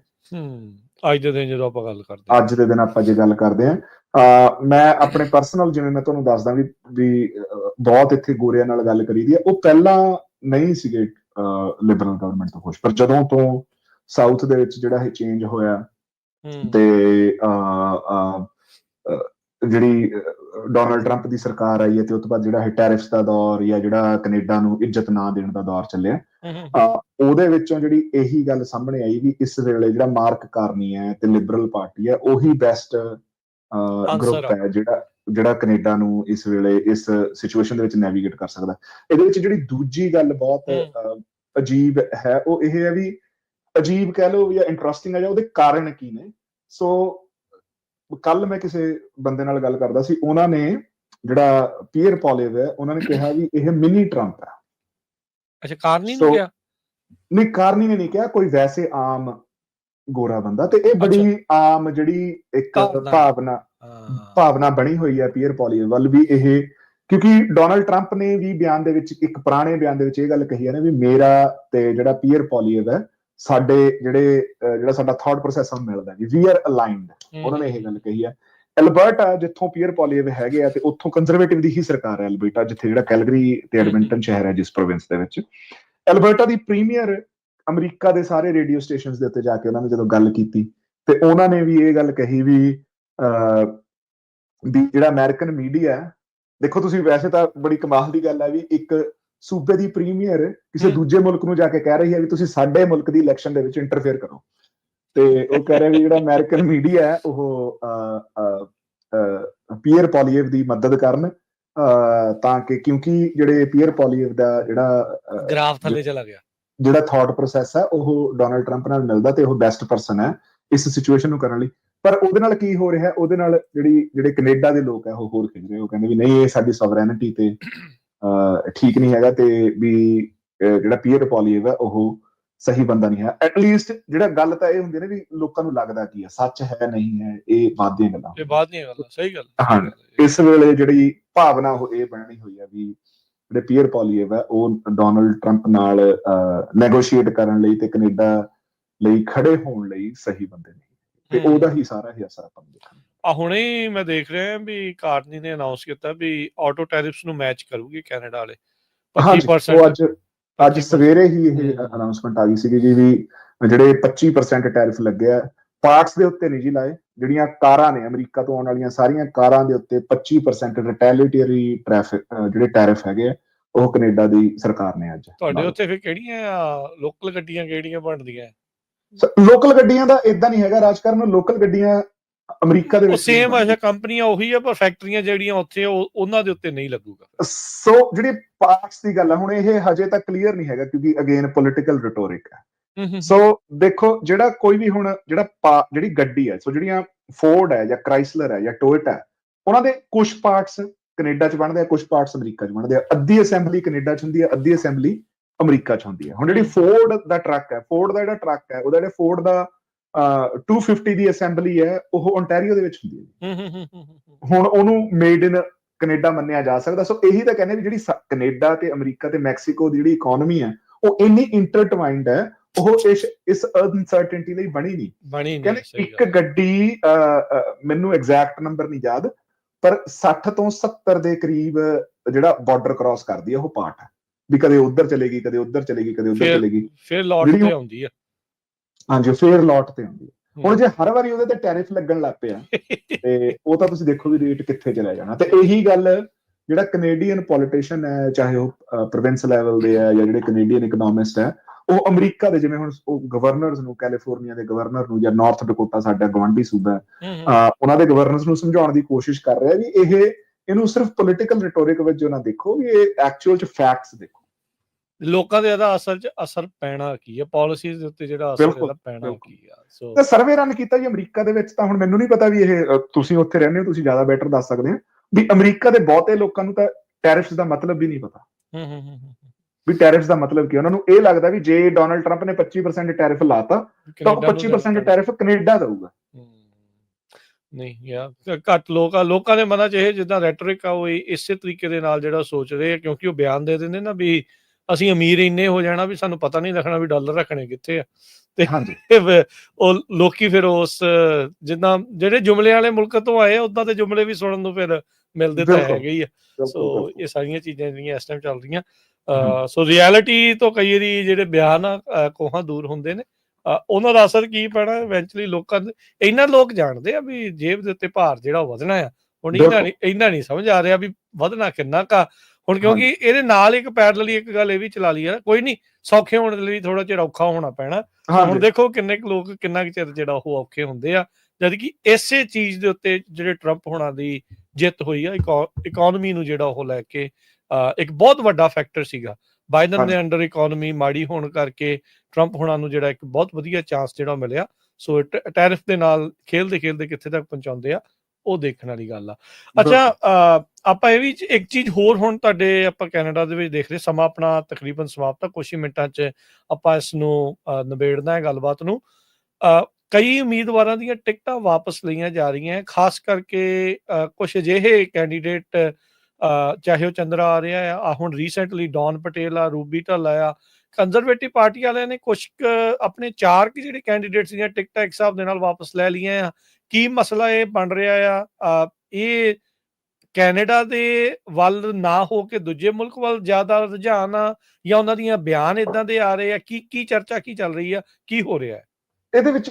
ਜਿਹੜੇ ਪਹਿਲੇ 3 ਕੈਂਡੀਡੇਟ ਜਿਨ੍ਹਾਂ ਦੀਆਂ ਟਿਕਟਾਂ ਵਾਪਸ ਲਈਆਂ, ਉਹ ਤਾਂ ਦੇਖੋ ਇੰਟਰਨਲ ਜਿਹੜੇ ਕੈਨੇਡਾ ਦੇ ਇੰਟਰਨਲ ਮਸਲੇ ਹੀ ਹੈਗੇ ਆ ਵੀ ਕਿਸੇ ਨੇ ਥੋੜੀ ਭੱਦੀ ਭਾਸ਼ਾ ਵਰਤ ਲਈ ਕਿਸੇ ਦੂਜੇ ਕੈਂਡੀਡੇਟ ਦੇ ਪ੍ਰਤੀ, ਜਾਂ ਵੀ ਜਿਹੜੇ ਪਾਰਟੀ ਨੂੰ ਲੱਗਦਾ ਵੀ ਇਹ ਕੈਂਡੀਡੇਟ ਵਿਨੇਬਲ ਨਹੀਂ ਹੈ, ਉਦਾਂ ਦੀਆਂ ਚੀਜ਼ਾਂ। ਪਰ ਜਿਹੜਾ ਇੱਕ ਰੀਸੈਂਟ ਆ ਜਿਹੜਾ ਆਪਾਂ ਨੂੰ, ਜਿਹੜਾ ਪੰਜਾਬੀਆਂ ਨੂੰ ਤੇ ਸਿੱਖਾਂ ਨੂੰ ਜਿਹੜੀ ਆਪਾਂ ਦੇ ਸੰਬੰਧ ਦੇ ਵਿੱਚ ਜਿਹੜੀ ਨੋਮੀਨੇਸ਼ਨ ਕੈਂਸਲੇਸ਼ਨ ਹੋਈ ਹੈ, ਉਹ ਹੋਈ ਹੈ ਡੌਨ ਪਟੇਲ ਹੋਣਾ ਦੀ। ਸੋ ਉਹ ਕੱਲ ਹੀ ਹੋਈ ਹੈ ਜੀ। ਸੋ ਡੌਨ ਪਟੇਲ ਹੁਣੇ ਓਨਟਾਰੀਓ ਤੋਂ ਕੰਜ਼ਰਵੇਟਿਵ ਪਾਰਟੀ ਦੇ ਕੈਂਡੀਡੇਟ ਸੀਗੇ। ਸੋ ਉਹਨਾਂ ਨੇ ਕਿਸੇ ਨੇ ਫੇਸਬੁੱਕ ਦੇ ਉੱਤੇ ਇਹ ਪੋਸਟ ਪਾਈ ਸੀਗੀ ਵੀ ਜਿੰਨੇ ਜਿਹੜੇ ਖਾਲਿਸਤਾਨੀ ਹੈਗੇ ਆ ਕੈਨੇਡਾ ਦੇ ਵਿੱਚ, ਸਾਰਿਆਂ ਦੀ ਨਹੀਂ ਗੱਲ, ਉਹਦਾ ਕੰਟੈਕਸਟ ਇਦਾਂ ਨਹੀਂ ਸੀਗਾ, ਪਰ ਉਹ ਕਹਿੰਦੇ ਵੀ ਜਿਹੜੇ ਖਾਲਿਸਤਾਨੀ ਹੈ ਕੈਨੇਡਾ ਨੂੰ, ਉਹਨਾਂ ਨੂੰ ਇੰਡੀਆ ਨੂੰ ਡਿਪੋਰਟ ਕਰ ਦੇਣਾ ਚਾਹੀਦਾ, ਤੇ ਉਸ ਤੋਂ ਬਾਅਦ ਫਿਰ ਜਿਹੜੇ ਮੋਦੀ ਜੀ ਹੈ ਉਹ ਆਪ ਹੀ ਇਹਨਾਂ ਨਾਲ ਨਜਿੱਠ ਲਾਂਗੇ। ਸੋ ਜਿਹੜੀ ਇਹ ਪੋਸਟ ਸੀਗੀ, ਇਹ ਡੌਨ ਪਟੇਲ ਹੋਣਾ ਨੇ ਇਹਨੂੰ, ਜਿਹੜਾ ਉਹ ਹਾਰਟ ਦਾ ਸਿੰਬਲ ਨਹੀਂ ਹੁੰਦਾ ਫੇਸਬੁੱਕ ਦੇ ਉੱਤੇ, ਉਹ ਵਾਲਾ ਦਿਲੋਂ ਹੀ ਪਿਆਰ ਹੋ ਗਿਆ, ਲਾਈਕ ਕਰਨ ਵਾਲਾ ਜਿਹੜਾ ਹੁੰਦਾ ਹੈਗਾ ਸਿੰਬਲ। ਸੋ ਡੌਨ ਪਟੇਲ ਹੋਣਾ ਨੇ ਪਬਲਿਕਲੀ ਉਸ ਪੋਸਟ ਨੂੰ ਹੀ ਕਰਤਾ। ਸੋ ਉਹਦੇ ਤੋਂ ਤਾਂ ਫਿਰ ਸ਼ਰੇਆਮ ਹੀ ਦਿਖਦਾ ਵੀ ਜੇ ਤੁਸੀਂ ਉਹਨੂੰ ਕਰ ਰਹੇ ਹੋ ਵੀ ਯਾਰ ਤੁਸੀਂ ਇਸ ਗੱਲ ਨਾਲ ਸਹਿਮਤੀ ਰੱਖਦੇ ਹੋ। ਹੁਣ ਤੁਸੀਂ ਇੱਥੇ ਮੈਂਬਰ ਪਾਰਲੀਮੈਂਟ ਬਣਨ ਲਈ ਇਲੈਕਸ਼ਨ ਦੇ ਵਿੱਚ ਦੌੜਨਾ ਚਾਹੁੰਦੇ ਹੋ, ਪਰ ਜਿਹੜਾ ਤੁਹਾਡਾ ਭਰੋਸਾ ਹੈ ਉਹ ਕਿਸੇ ਹੋਰ ਮੁਲਕ ਦੀ ਸਰਕਾਰ ਦੇ ਉੱਤੇ ਜ਼ਿਆਦਾ ਹੈ, ਵੀ ਤੁਹਾਨੂੰ ਇਹ ਲੱਗਦਾ ਵੀ ਜਿਹੜੀ ਕੈਨੇਡਾ ਦੀ ਸਰਕਾਰ ਹੈ ਉਹ ਇਹਨਾਂ ਵੀ ਨਾਲ ਨਜਿੱਠਣ ਲਈ, ਉਹ ਸ਼ਬਦ ਜਿਹੜਾ ਵਰਤਦੇ ਆ, ਹਾਲਾਂਕਿ ਉਹ ਬੜਾ ਗਲਤ ਸ਼ਬਦ ਹੈ, ਵੀ ਨਜਿੱਠਣ ਲਈ ਸક્ષਮ ਨਹੀਂ ਹੈਗੀ, ਸੋ ਤਾਂ ਕਰਕੇ ਇਹਨਾਂ ਨੂੰ ਇੰਡੀਆ ਭੇਜਿਆ ਜਾਵੇ। ਇਹਦੇ ਤੇ ਫਿਰ ਪੂਰਾ ਮਸਲਾ ਖੜਾ ਹੋਇਆ। ਆਪਣੇ ਜਿਹੜੀਆਂ ਸਿੱਖ ਜਥੇਬੰਦੀਆਂ ਉਹਨਾਂ ਨੇ ਵੀ ਇਸ ਦਾ ਵਿਰੋਧ ਕੀਤਾ, ਤੇ ਉਹਨੂੰ ਦੇਖਦੇ ਹੋਏ ਕੱਲ ਉਹਨਾਂ ਨੂੰ ਉਹ ਜਿਹੜੀ ਪਾਰਟੀ ਦੇ ਵਿੱਚੋਂ ਜਾਂ ਉਸ ਸੀਟ ਤੋਂ ਆਪਣਾ ਹੱਥ ਗਵਾਉਣਾ ਪਿਆ ਵੀ ਤੁਸੀਂ ਹੁਣ ਇਲੈਕਸ਼ਨ ਵੀ ਨਹੀਂ ਲੜ ਸਕਦੇ। ਮੇਰੇ ਖਿਆਲ ਨਾਲ ਇਹ ਬੜੀ ਜਿਹੜੀ ਪੋਜ਼ਿਟਿਵ ਗੱਲ ਹੈ ਵੀ ਤੁਸੀਂ ਜਿਸ ਮੁਲਕ ਦੇ ਵਿੱਚ ਰਹਿੰਦੇ ਹੋ, ਜਿਹੜੀਆਂ ਉਸ ਮੁਲਕ ਦੀਆਂ ਜਿਹੜੀਆਂ ਪਾਲਿਸੀਜ਼ ਹੈਗੀਆਂ ਜਾਂ ਜਿਹੜਾ ਉਹਦਾ ਸਟੈਂਸ ਹੈ, ਉਹ ਦੇਖਣਾ ਚਾਹੀਦਾ ਵੀ ਜਦ ਤੁਸੀਂ ਰਹਿਣਾ ਇੱਥੇ ਹੈ, ਦੇਖਣਾ ਕਿਸੇ ਹੋਰ ਦੇ ਹੱਥਾਂ ਵੱਲ ਹੈ। ਫਿਰ ਉਹ ਤਾਂ ਮੁੜ ਕੇ ਜਦੋਂ ਤੁਸੀਂ ਇਲੈਕਟ ਵੀ ਹੋ ਗਏ ਉਸ ਤੋਂ ਬਾਅਦ ਵੀ ਜਿਹੜੀ ਗੱਲ ਹੈ ਉਹ ਠੀਕ ਨਹੀਂ ਹੈ, ਫਿਰ ਤੁਸੀਂ ਉਹ ਬੇਸਿਕਲੀ ਫੋਰਨ ਇੰਟਰਫੇਰੈਂਸ ਨੂੰ ਸੱਦਾ ਦੇ ਰਹੇ। ਹਾਂ, ਨਹੀਂ ਇਹ ਤਾਂ ਗੱਲ ਹੈ ਵੀ ਕੰਜ਼ਰਵੇਟਿਵ ਪਾਰਟੀ ਦੇ ਉੱਤੇ ਆਲਰੇਡੀ ਕਈ ਤਰੀਕੇ ਦੇ ਇਦਾਂ ਦੇ ਦੋਸ਼ ਕਈਆਂ ਦੇ ਉੱਤੇ ਲੱਗਦੇ। ਹੁਣ ਤਾਂ ਚੰਦਰਾ ਆ ਰਿਹਾ ਲਿਬਰਲ ਪਾਰਟੀ ਦਾ ਹੀ, ਉਹ ਵੀ ਲਿਬਰਲ ਪਾਰਟੀ ਦੇ ਸੀਗੇ, ਵੀ ਜਿਸ ਤਰੀਕੇ ਦੇ ਨਾਲ ਉਹ ਭਾਰਤ ਦੀ ਭਾਸ਼ਾ ਜਿਹੜੀ ਉਹ ਬੋਲਦੇ ਸੀ, ਮੋਦੀ ਵਾਲਾ ਪ੍ਰੋਪੇਗੰਡੇ ਵਾਲੀ ਭਾਸ਼ਾ ਹੀ ਜਿਹੜੀ ਉਹ ਵਰਤੀ ਜਾ ਰਹੀ ਸੀ। ਇਹ ਵੀ ਇੱਕ ਪ੍ਰੋਪੇਗੰਡੇ ਦਾ ਹੀ ਜਿਹੜਾ ਉੱਥੋਂ ਹੀ ਤੁਰੀ ਇਹ ਗੱਲ ਆ ਵੀ ਇਹਨਾਂ ਨੂੰ ਉੱਥੇ ਘੱਲੋ ਤੇ ਉੱਥੇ ਜਿਹੜਾ ਮੋਦੀ ਆਪੇ ਦੇਖੂਗਾ। ਤੇ ਜੇ ਉਸ ਭਾਵਨਾ ਦੇ ਨਾਲ ਇਹ ਤੁਸੀਂ ਖਿਆਲ ਰੱਖਦੇ ਹੋ ਤਾਂ ਫਿਰ ਕੈਨੇਡਾ ਦੇ ਵਿੱਚ ਤੁਹਾਡਾ ਕੰਮ ਨਹੀਂ ਹੈ ਕੋਈ। ਉਹ ਚੀਜ਼ ਜਿਹੜੀ ਉਹ ਮੈਚ ਨਹੀਂ ਇਸ ਚੀਜ਼ ਦੇ ਵਿੱਚ ਕਰਦੀ। ਸੋ ਉਹਦੇ ਕਰਕੇ ਫਿਰ ਇਹਨਾਂ ਦੀ ਜਿਹੜੀ ਟਿਕਟ ਕੱਟ ਹੋਈ ਆ। ਇਹਨੂੰ ਕਿੱਦਾਂ ਪ੍ਰਚਾਰਿਆ ਜਾ ਰਿਹਾ ਇੰਡੀਆ ਦੇ ਵਿੱਚ? ਹੋਰ ਢੰਗ ਨਾਲ ਪ੍ਰਚਾਰ ਜਿਹੜਾ ਇਸ ਚੀਜ਼ ਦਾ ਹੋ ਰਿਹਾ, ਤੇ ਕੈਨੇਡੀਅਨਸ ਇਹਨੂੰ ਕਿੱਦਾਂ ਦੇਖਦੇ? ਸੋ ਕੈਨੇਡੀਅਨਸ ਤਾਂ ਜੀ ਦੇਖੋ, ਬਿਲਕੁਲ ਕੈਨੇਡੀਅਨਸ ਦਾ ਤਾਂ ਇੱਥੇ ਸਾਫ਼ ਹੀ ਹੈ ਨਾ ਵੀ ਜਿਹੜੀ ਇੱਕ ਫੋਰਨ ਮੁਲਕ ਨਾਲ ਜੇ ਤੁਹਾਡੀ ਅਲਾਈਨਮੈਂਟ ਹੈਗੀ ਜਾਂ ਤੁਹਾਨੂੰ ਕਿਸੇ ਬਾਹਰਲੇ ਮੁਲਕ ਤੇ ਜ਼ਿਆਦਾ ਭਰੋਸਾ ਹੈਗਾ, ਤੁਹਾਨੂੰ ਨਹੀਂ ਸਾਡੇ ਇਲੈਕਟੋਰਲ ਪ੍ਰੋਸੈਸ ਦੇ ਵਿੱਚ ਤੁਹਾਨੂੰ ਇਨਵੋਲਵ ਹੋਣ ਦੀ ਲੋੜ ਨਹੀਂ ਹੈਗੀ। ਜਿਹੜੇ ਕੈਨੇਡੀਅਨਸ ਦਾ ਤਾਂ ਇਹਦੇ ਤੇ ਬਿਲਕੁਲ ਸਪਸ਼ਟ ਹੀ ਹੈ, ਤੇ ਉਹ ਚਾਹੇ ਪਹਿਲਾਂ ਲਿਬਰਲ ਸਰਕਾਰ ਵੇਲੇ ਸੀਗਾ ਜਾਂ ਜਦੋਂ ਟਰੂਡੋ ਉਹਨਾਂ ਨੇ ਇਹ ਬਿਆਨ ਦਿੱਤਾ, ਚਾਹੇ ਹੁਣ ਕੰਜ਼ਰਵੇਟਿਵ ਵੇਲੇ, ਲੋਕੀ ਇਸ ਗੱਲ ਨਾਲ ਵੀ ਕਿਤੇ ਨਾ ਕਿਤੇ ਸਹਿਮਤ ਹੈ ਵੀ ਜਿਹੜੀ ਪੀਅਰ ਪੋਲੀਏਵ ਨੂੰ ਜਿਹੜੀ ਉਹਨਾਂ ਨੇ ਜਿਹੜੀ ਸਿਕਿਉਰਿਟੀ ਕਲੀਅਰੈਂਸ ਨਹੀਂ ਲਈ ਹੈ, ਉਹ ਲੈਣੀ ਚਾਹੀਦੀ ਹੈ। ਹਾਲਾਂਕਿ ਉਹਦੇ ਵੀ ਫਿਰ ਅੱਗੇ ਇੰਟਰਨਲੀ ਕੈਨੇਡਾ ਦੇ ਵਿੱਚ ਜਿਹੜੇ ਪ੍ਰੋਪੇਗੈਂਡਾ ਚੱਲਦਾ ਉਹਦੇ ਅੱਡ-ਅੱਡ ਐਂਗਲਸ ਹੈਗੇ ਆ। ਪਰ ਇਹਦੇ ਵਿੱਚ ਜਿਹੜਾ ਇੰਟਰਸਟਿੰਗ ਹੈਗਾ ਵੀ ਜਿਹੜੇ ਇੰਡੀਅਨ ਜਿਹੜੇ ਅਖਬਾਰ ਹੈਗੇ ਆ ਉਹਨਾਂ ਨੇ ਇਹਨੂੰ ਕਿਵੇਂ ਪ੍ਰਚਾਰਿਆ ਜਾ ਰਿਹਾ, ਉਹ ਮਤਲਬ ਉਹ ਕਹਿ ਰਹੇ ਆ ਵੀ ਜਿਹੜੀਆਂ ਪੋਲੀਟੀਕਲ ਪਾਰਟੀਆਂ ਆ ਉਹ ਜਿਹੜੀਆਂ ਖਾਲਿਸਤਾਨੀ ਸਮਰਥਕਾਂ ਦੀਆਂ ਜਿਹੜੀਆਂ ਵੋਟਾਂ ਉਹਨਾਂ ਨੂੰ ਕੰਸੋਲੀਡੇਟ ਕਰਨਾ ਚਾਹੁੰਦੇ ਆ। ਇਹਦੇ ਵਿੱਚ ਮੈਂ ਜਿਹੜੀ ਮੇਰੇ ਲਈ ਸਰਪ੍ਰਾਈਜ਼ਿੰਗ ਚੀਜ਼ ਇਹ ਹੈ ਵੀ ਜਦੋਂ ਅਸੀਂ ਆਲੇ ਦੁਆਲੇ ਦੇਖਦੇ ਹਾਂ ਵੀ ਉਹ ਇੰਨੀਆਂ ਵੋਟਾਂ ਸਾਨੂੰ ਦਿਖਦੀਆਂ ਨਹੀਂ ਹੈ ਜਿੰਨੀਆਂ ਮੀਡੀਆ ਦੇ ਵਿੱਚ ਆਉਂਦੀਆਂ ਨੇ। ਜਦੋਂ ਇਹ ਖਾਲਿਸਤਾਨੀ ਨੂੰ ਕਹਿੰਦੇ ਉਹ ਹਰ ਇੱਕ ਸਿੱਖ ਨੂੰ ਹੀ ਖਾਲਿਸਤਾਨੀ ਮੰਨਦੇ, ਉੱਥੇ ਤਾਂ ਬਥੇਰੇ ਨੇ ਜਿਹੜੇ ਨਹੀਂ ਖਾਲਿਸਤਾਨੀ। ਮੈਨੂੰ ਇਹੀ ਲੱਗਦਾ ਜੀ ਵੀ ਜਦੋਂ ਉਹ ਇਦਾਂ ਦੀ ਗੱਲ ਕਰਦੇ ਆ ਵੀ ਉਹ ਬਹੁਤ ਜ਼ਿਆਦਾ ਇਸ ਚੀਜ਼ ਨੂੰ ਹੋਰ ਢੰਗ ਨਾਲ ਦੇਖ ਜਾਂਦੇ ਆ, ਕਿਉਂਕਿ ਜਿਹੜੇ ਜਾਇਜ਼ ਮਸਲੇ ਵੀ ਆ, ਹੁਣ ਇਹ ਬਿਲਕੁਲ ਜਾਇਜ਼ ਮਸਲਾ ਹੈ, ਇਹਦੇ ਵਿੱਚ ਆਪਾਂ ਬਿਲਕੁਲ ਖਾਲਿਸਤਾਨ ਦਾ ਸਮਰਥਨ ਜਾਂ ਉਹ ਨਹੀਂ ਸਮਰਥਨ ਦੀ ਆਪਾਂ ਜੇ ਬਿਲਕੁਲ ਗੱਲ ਇਹ ਚੋਂ ਮਨਫੀ ਕਰ ਦਈਏ, ਇਹਦੇ ਚ ਗੱਲ ਇਹ ਹੈ ਵੀ ਯਾਰ ਇੱਥੇ ਇੱਕ ਬੰਦਾ MP ਬਣਨ ਲਈ ਲੜ ਰਿਹਾ ਤੇ ਉਹ ਕਿਸੇ ਕਹਿ ਰਿਹਾ ਵੀ ਯਾਰ ਇਹਨੂੰ ਦੂਜੇ ਮੁਲਕ ਦੇ ਵਿੱਚ ਭੇਜ ਦੋ ਵੀ ਤਾਂ ਕਰਕੇ ਉਹ ਇਹਨਾਂ ਨਾਲ ਜਸਟਿਸ ਕਰ ਸਕੇ। ਹੁਣ ਇਹਦਾ ਬਿਲਕੁਲ ਹੀ ਮਤਲਬ ਤੁਸੀਂ ਜਿਹੜੀ ਤੁਹਾਡੇ ਇਸ ਮੁਲਕ ਦੀਆਂ ਇੰਸਟੀਟਿਊਸ਼ਨਸ ਤੇ ਵਿਸ਼ਵਾਸ ਨਹੀਂ ਹੈ, ਪਰ ਇੰਡੀਅਨ ਜਿਹੜਾ ਨਿਊਜ਼ ਮੀਡੀਆ ਉਹਨੂੰ ਇਸ ਤਰੀਕੇ ਦਾ ਰੰਗ ਦੇਣ ਦੀ ਕੋਸ਼ਿਸ਼ ਕਰ ਰਿਹਾ ਵੀ ਜਿਵੇਂ ਇਹ ਇੱਕ ਖਾਲਿਸਤਾਨੀ ਮਸਲਾ ਹੈ। ਕਿ ਵਾਕਿਆ ਸਿੱਖਾਂ ਦੀਆਂ ਇੰਨੀਆਂ ਵੋਟਾਂ ਹੈਗੀਆਂ ਵੀ ਇੰਨਾ ਵੱਡੇ ਪੱਧਰ ਦੇ ਉੱਤੇ ਜਿਹੜਾ ਉਹ ਚੇਂਜ ਕਰ ਸਕਦੇ ਆ, ਉੱਥੇ ਵੀ ਕੌਣ ਬਣੂਗਾ ਪ੍ਰਧਾਨ ਮੰਤਰੀ? ਕੁਛ ਕੁ ਜਿਹੜੀਆਂ ਕਨਸਟੀਚੁਐਂਸੀਜ਼ ਹੈਗੀਆਂ ਜੀ ਉੱਥੇ ਬਿਲਕੁਲ ਸਿੱਖ ਇੰਨਾ ਹੋਲਡ ਰੱਖਦੇ ਆ ਵੀ ਜਿੱਥੇ ਉਹ ਡਿਸਾਈਡਿੰਗ ਵੋਟ ਹੁੰਦੇ ਫੈਕਟਰ ਹੈਗੇ ਆ। ਹਾਂਜੀ, ਤੇ ਆਪਾਂ ਆਉਣ ਵਾਲੇ ਹਫ਼ਤਿਆਂ ਦੇ ਵਿੱਚ ਇਹ ਚੀਜ਼ਾਂ ਦੇਖਾਂਗੇ ਵੀ ਕਿਹੜੀਆਂ ਸੀਟਾਂ ਜਿਹੜੀਆਂ ਸਿੱਖਾਂ ਨੇ ਡਿਸਾਈਡ ਕਰਨੀਆਂ, ਉਹਦੇ ਕਿਹੜੇ ਕੈਂਡੀਡੇਟ ਆ, ਉਹਨਾਂ ਦੀ ਕੀ ਅਪਰੋਚ ਆ। ਆਪਾਂ ਜ਼ਰੂਰ ਆਉਣ ਵਾਲੇ ਜਿਹੜੇ ਹਫ਼ਤਿਆਂ ਦੇ ਵਿੱਚ ਉਹ ਸਾਰੀ ਨਿਗਾਹ ਆਪਾਂ ਪਹਿਲਾਂ ਹੁਣ ਬਿਗ ਪਿਕਚਰ ਤੋਂ ਸ਼ੁਰੂ ਕਰ ਲਿਆ। ਹੁਣ ਆਪਾਂ ਪਾਰਟੀਆਂ ਦੀ ਕਰੰਟ ਸਟੈਂਡਿੰਗ ਕੀ ਆ, ਉਹਨਾਂ ਦੀ ਅਲਾਈਨਮੈਂਟ ਕੀ, ਉਹਨਾਂ ਦੇ ਲੀਡਰਸ ਦੀ ਕੀ ਅਸਾਈਨਮੈਂਟ ਹੈ, ਫਿਰ ਆਪਾਂ ਹੁਣ ਥੋੜਾ ਅਲਟੀਮੇਟਲੀ ਅਪ੍ਰੈਲ ਤੱਕ ਆਪਾਂ ਜਿਹੜੀ ਉਹ ਪੂਰੀ ਗੱਲਬਾਤ ਕਰਾਂਗੇ। ਚਲੋ, ਧੰਨਵਾਦ ਗੁਰਜਸਪਾਲ ਸਿੰਘ, ਮਿਹਰਬਾਨੀ, ਮਿਲਦੇ ਹਾਂ ਅਗਲੀ ਵਾਰੀ। ਸਤਿ ਸ੍ਰੀ ਅਕਾਲ ਜੀ।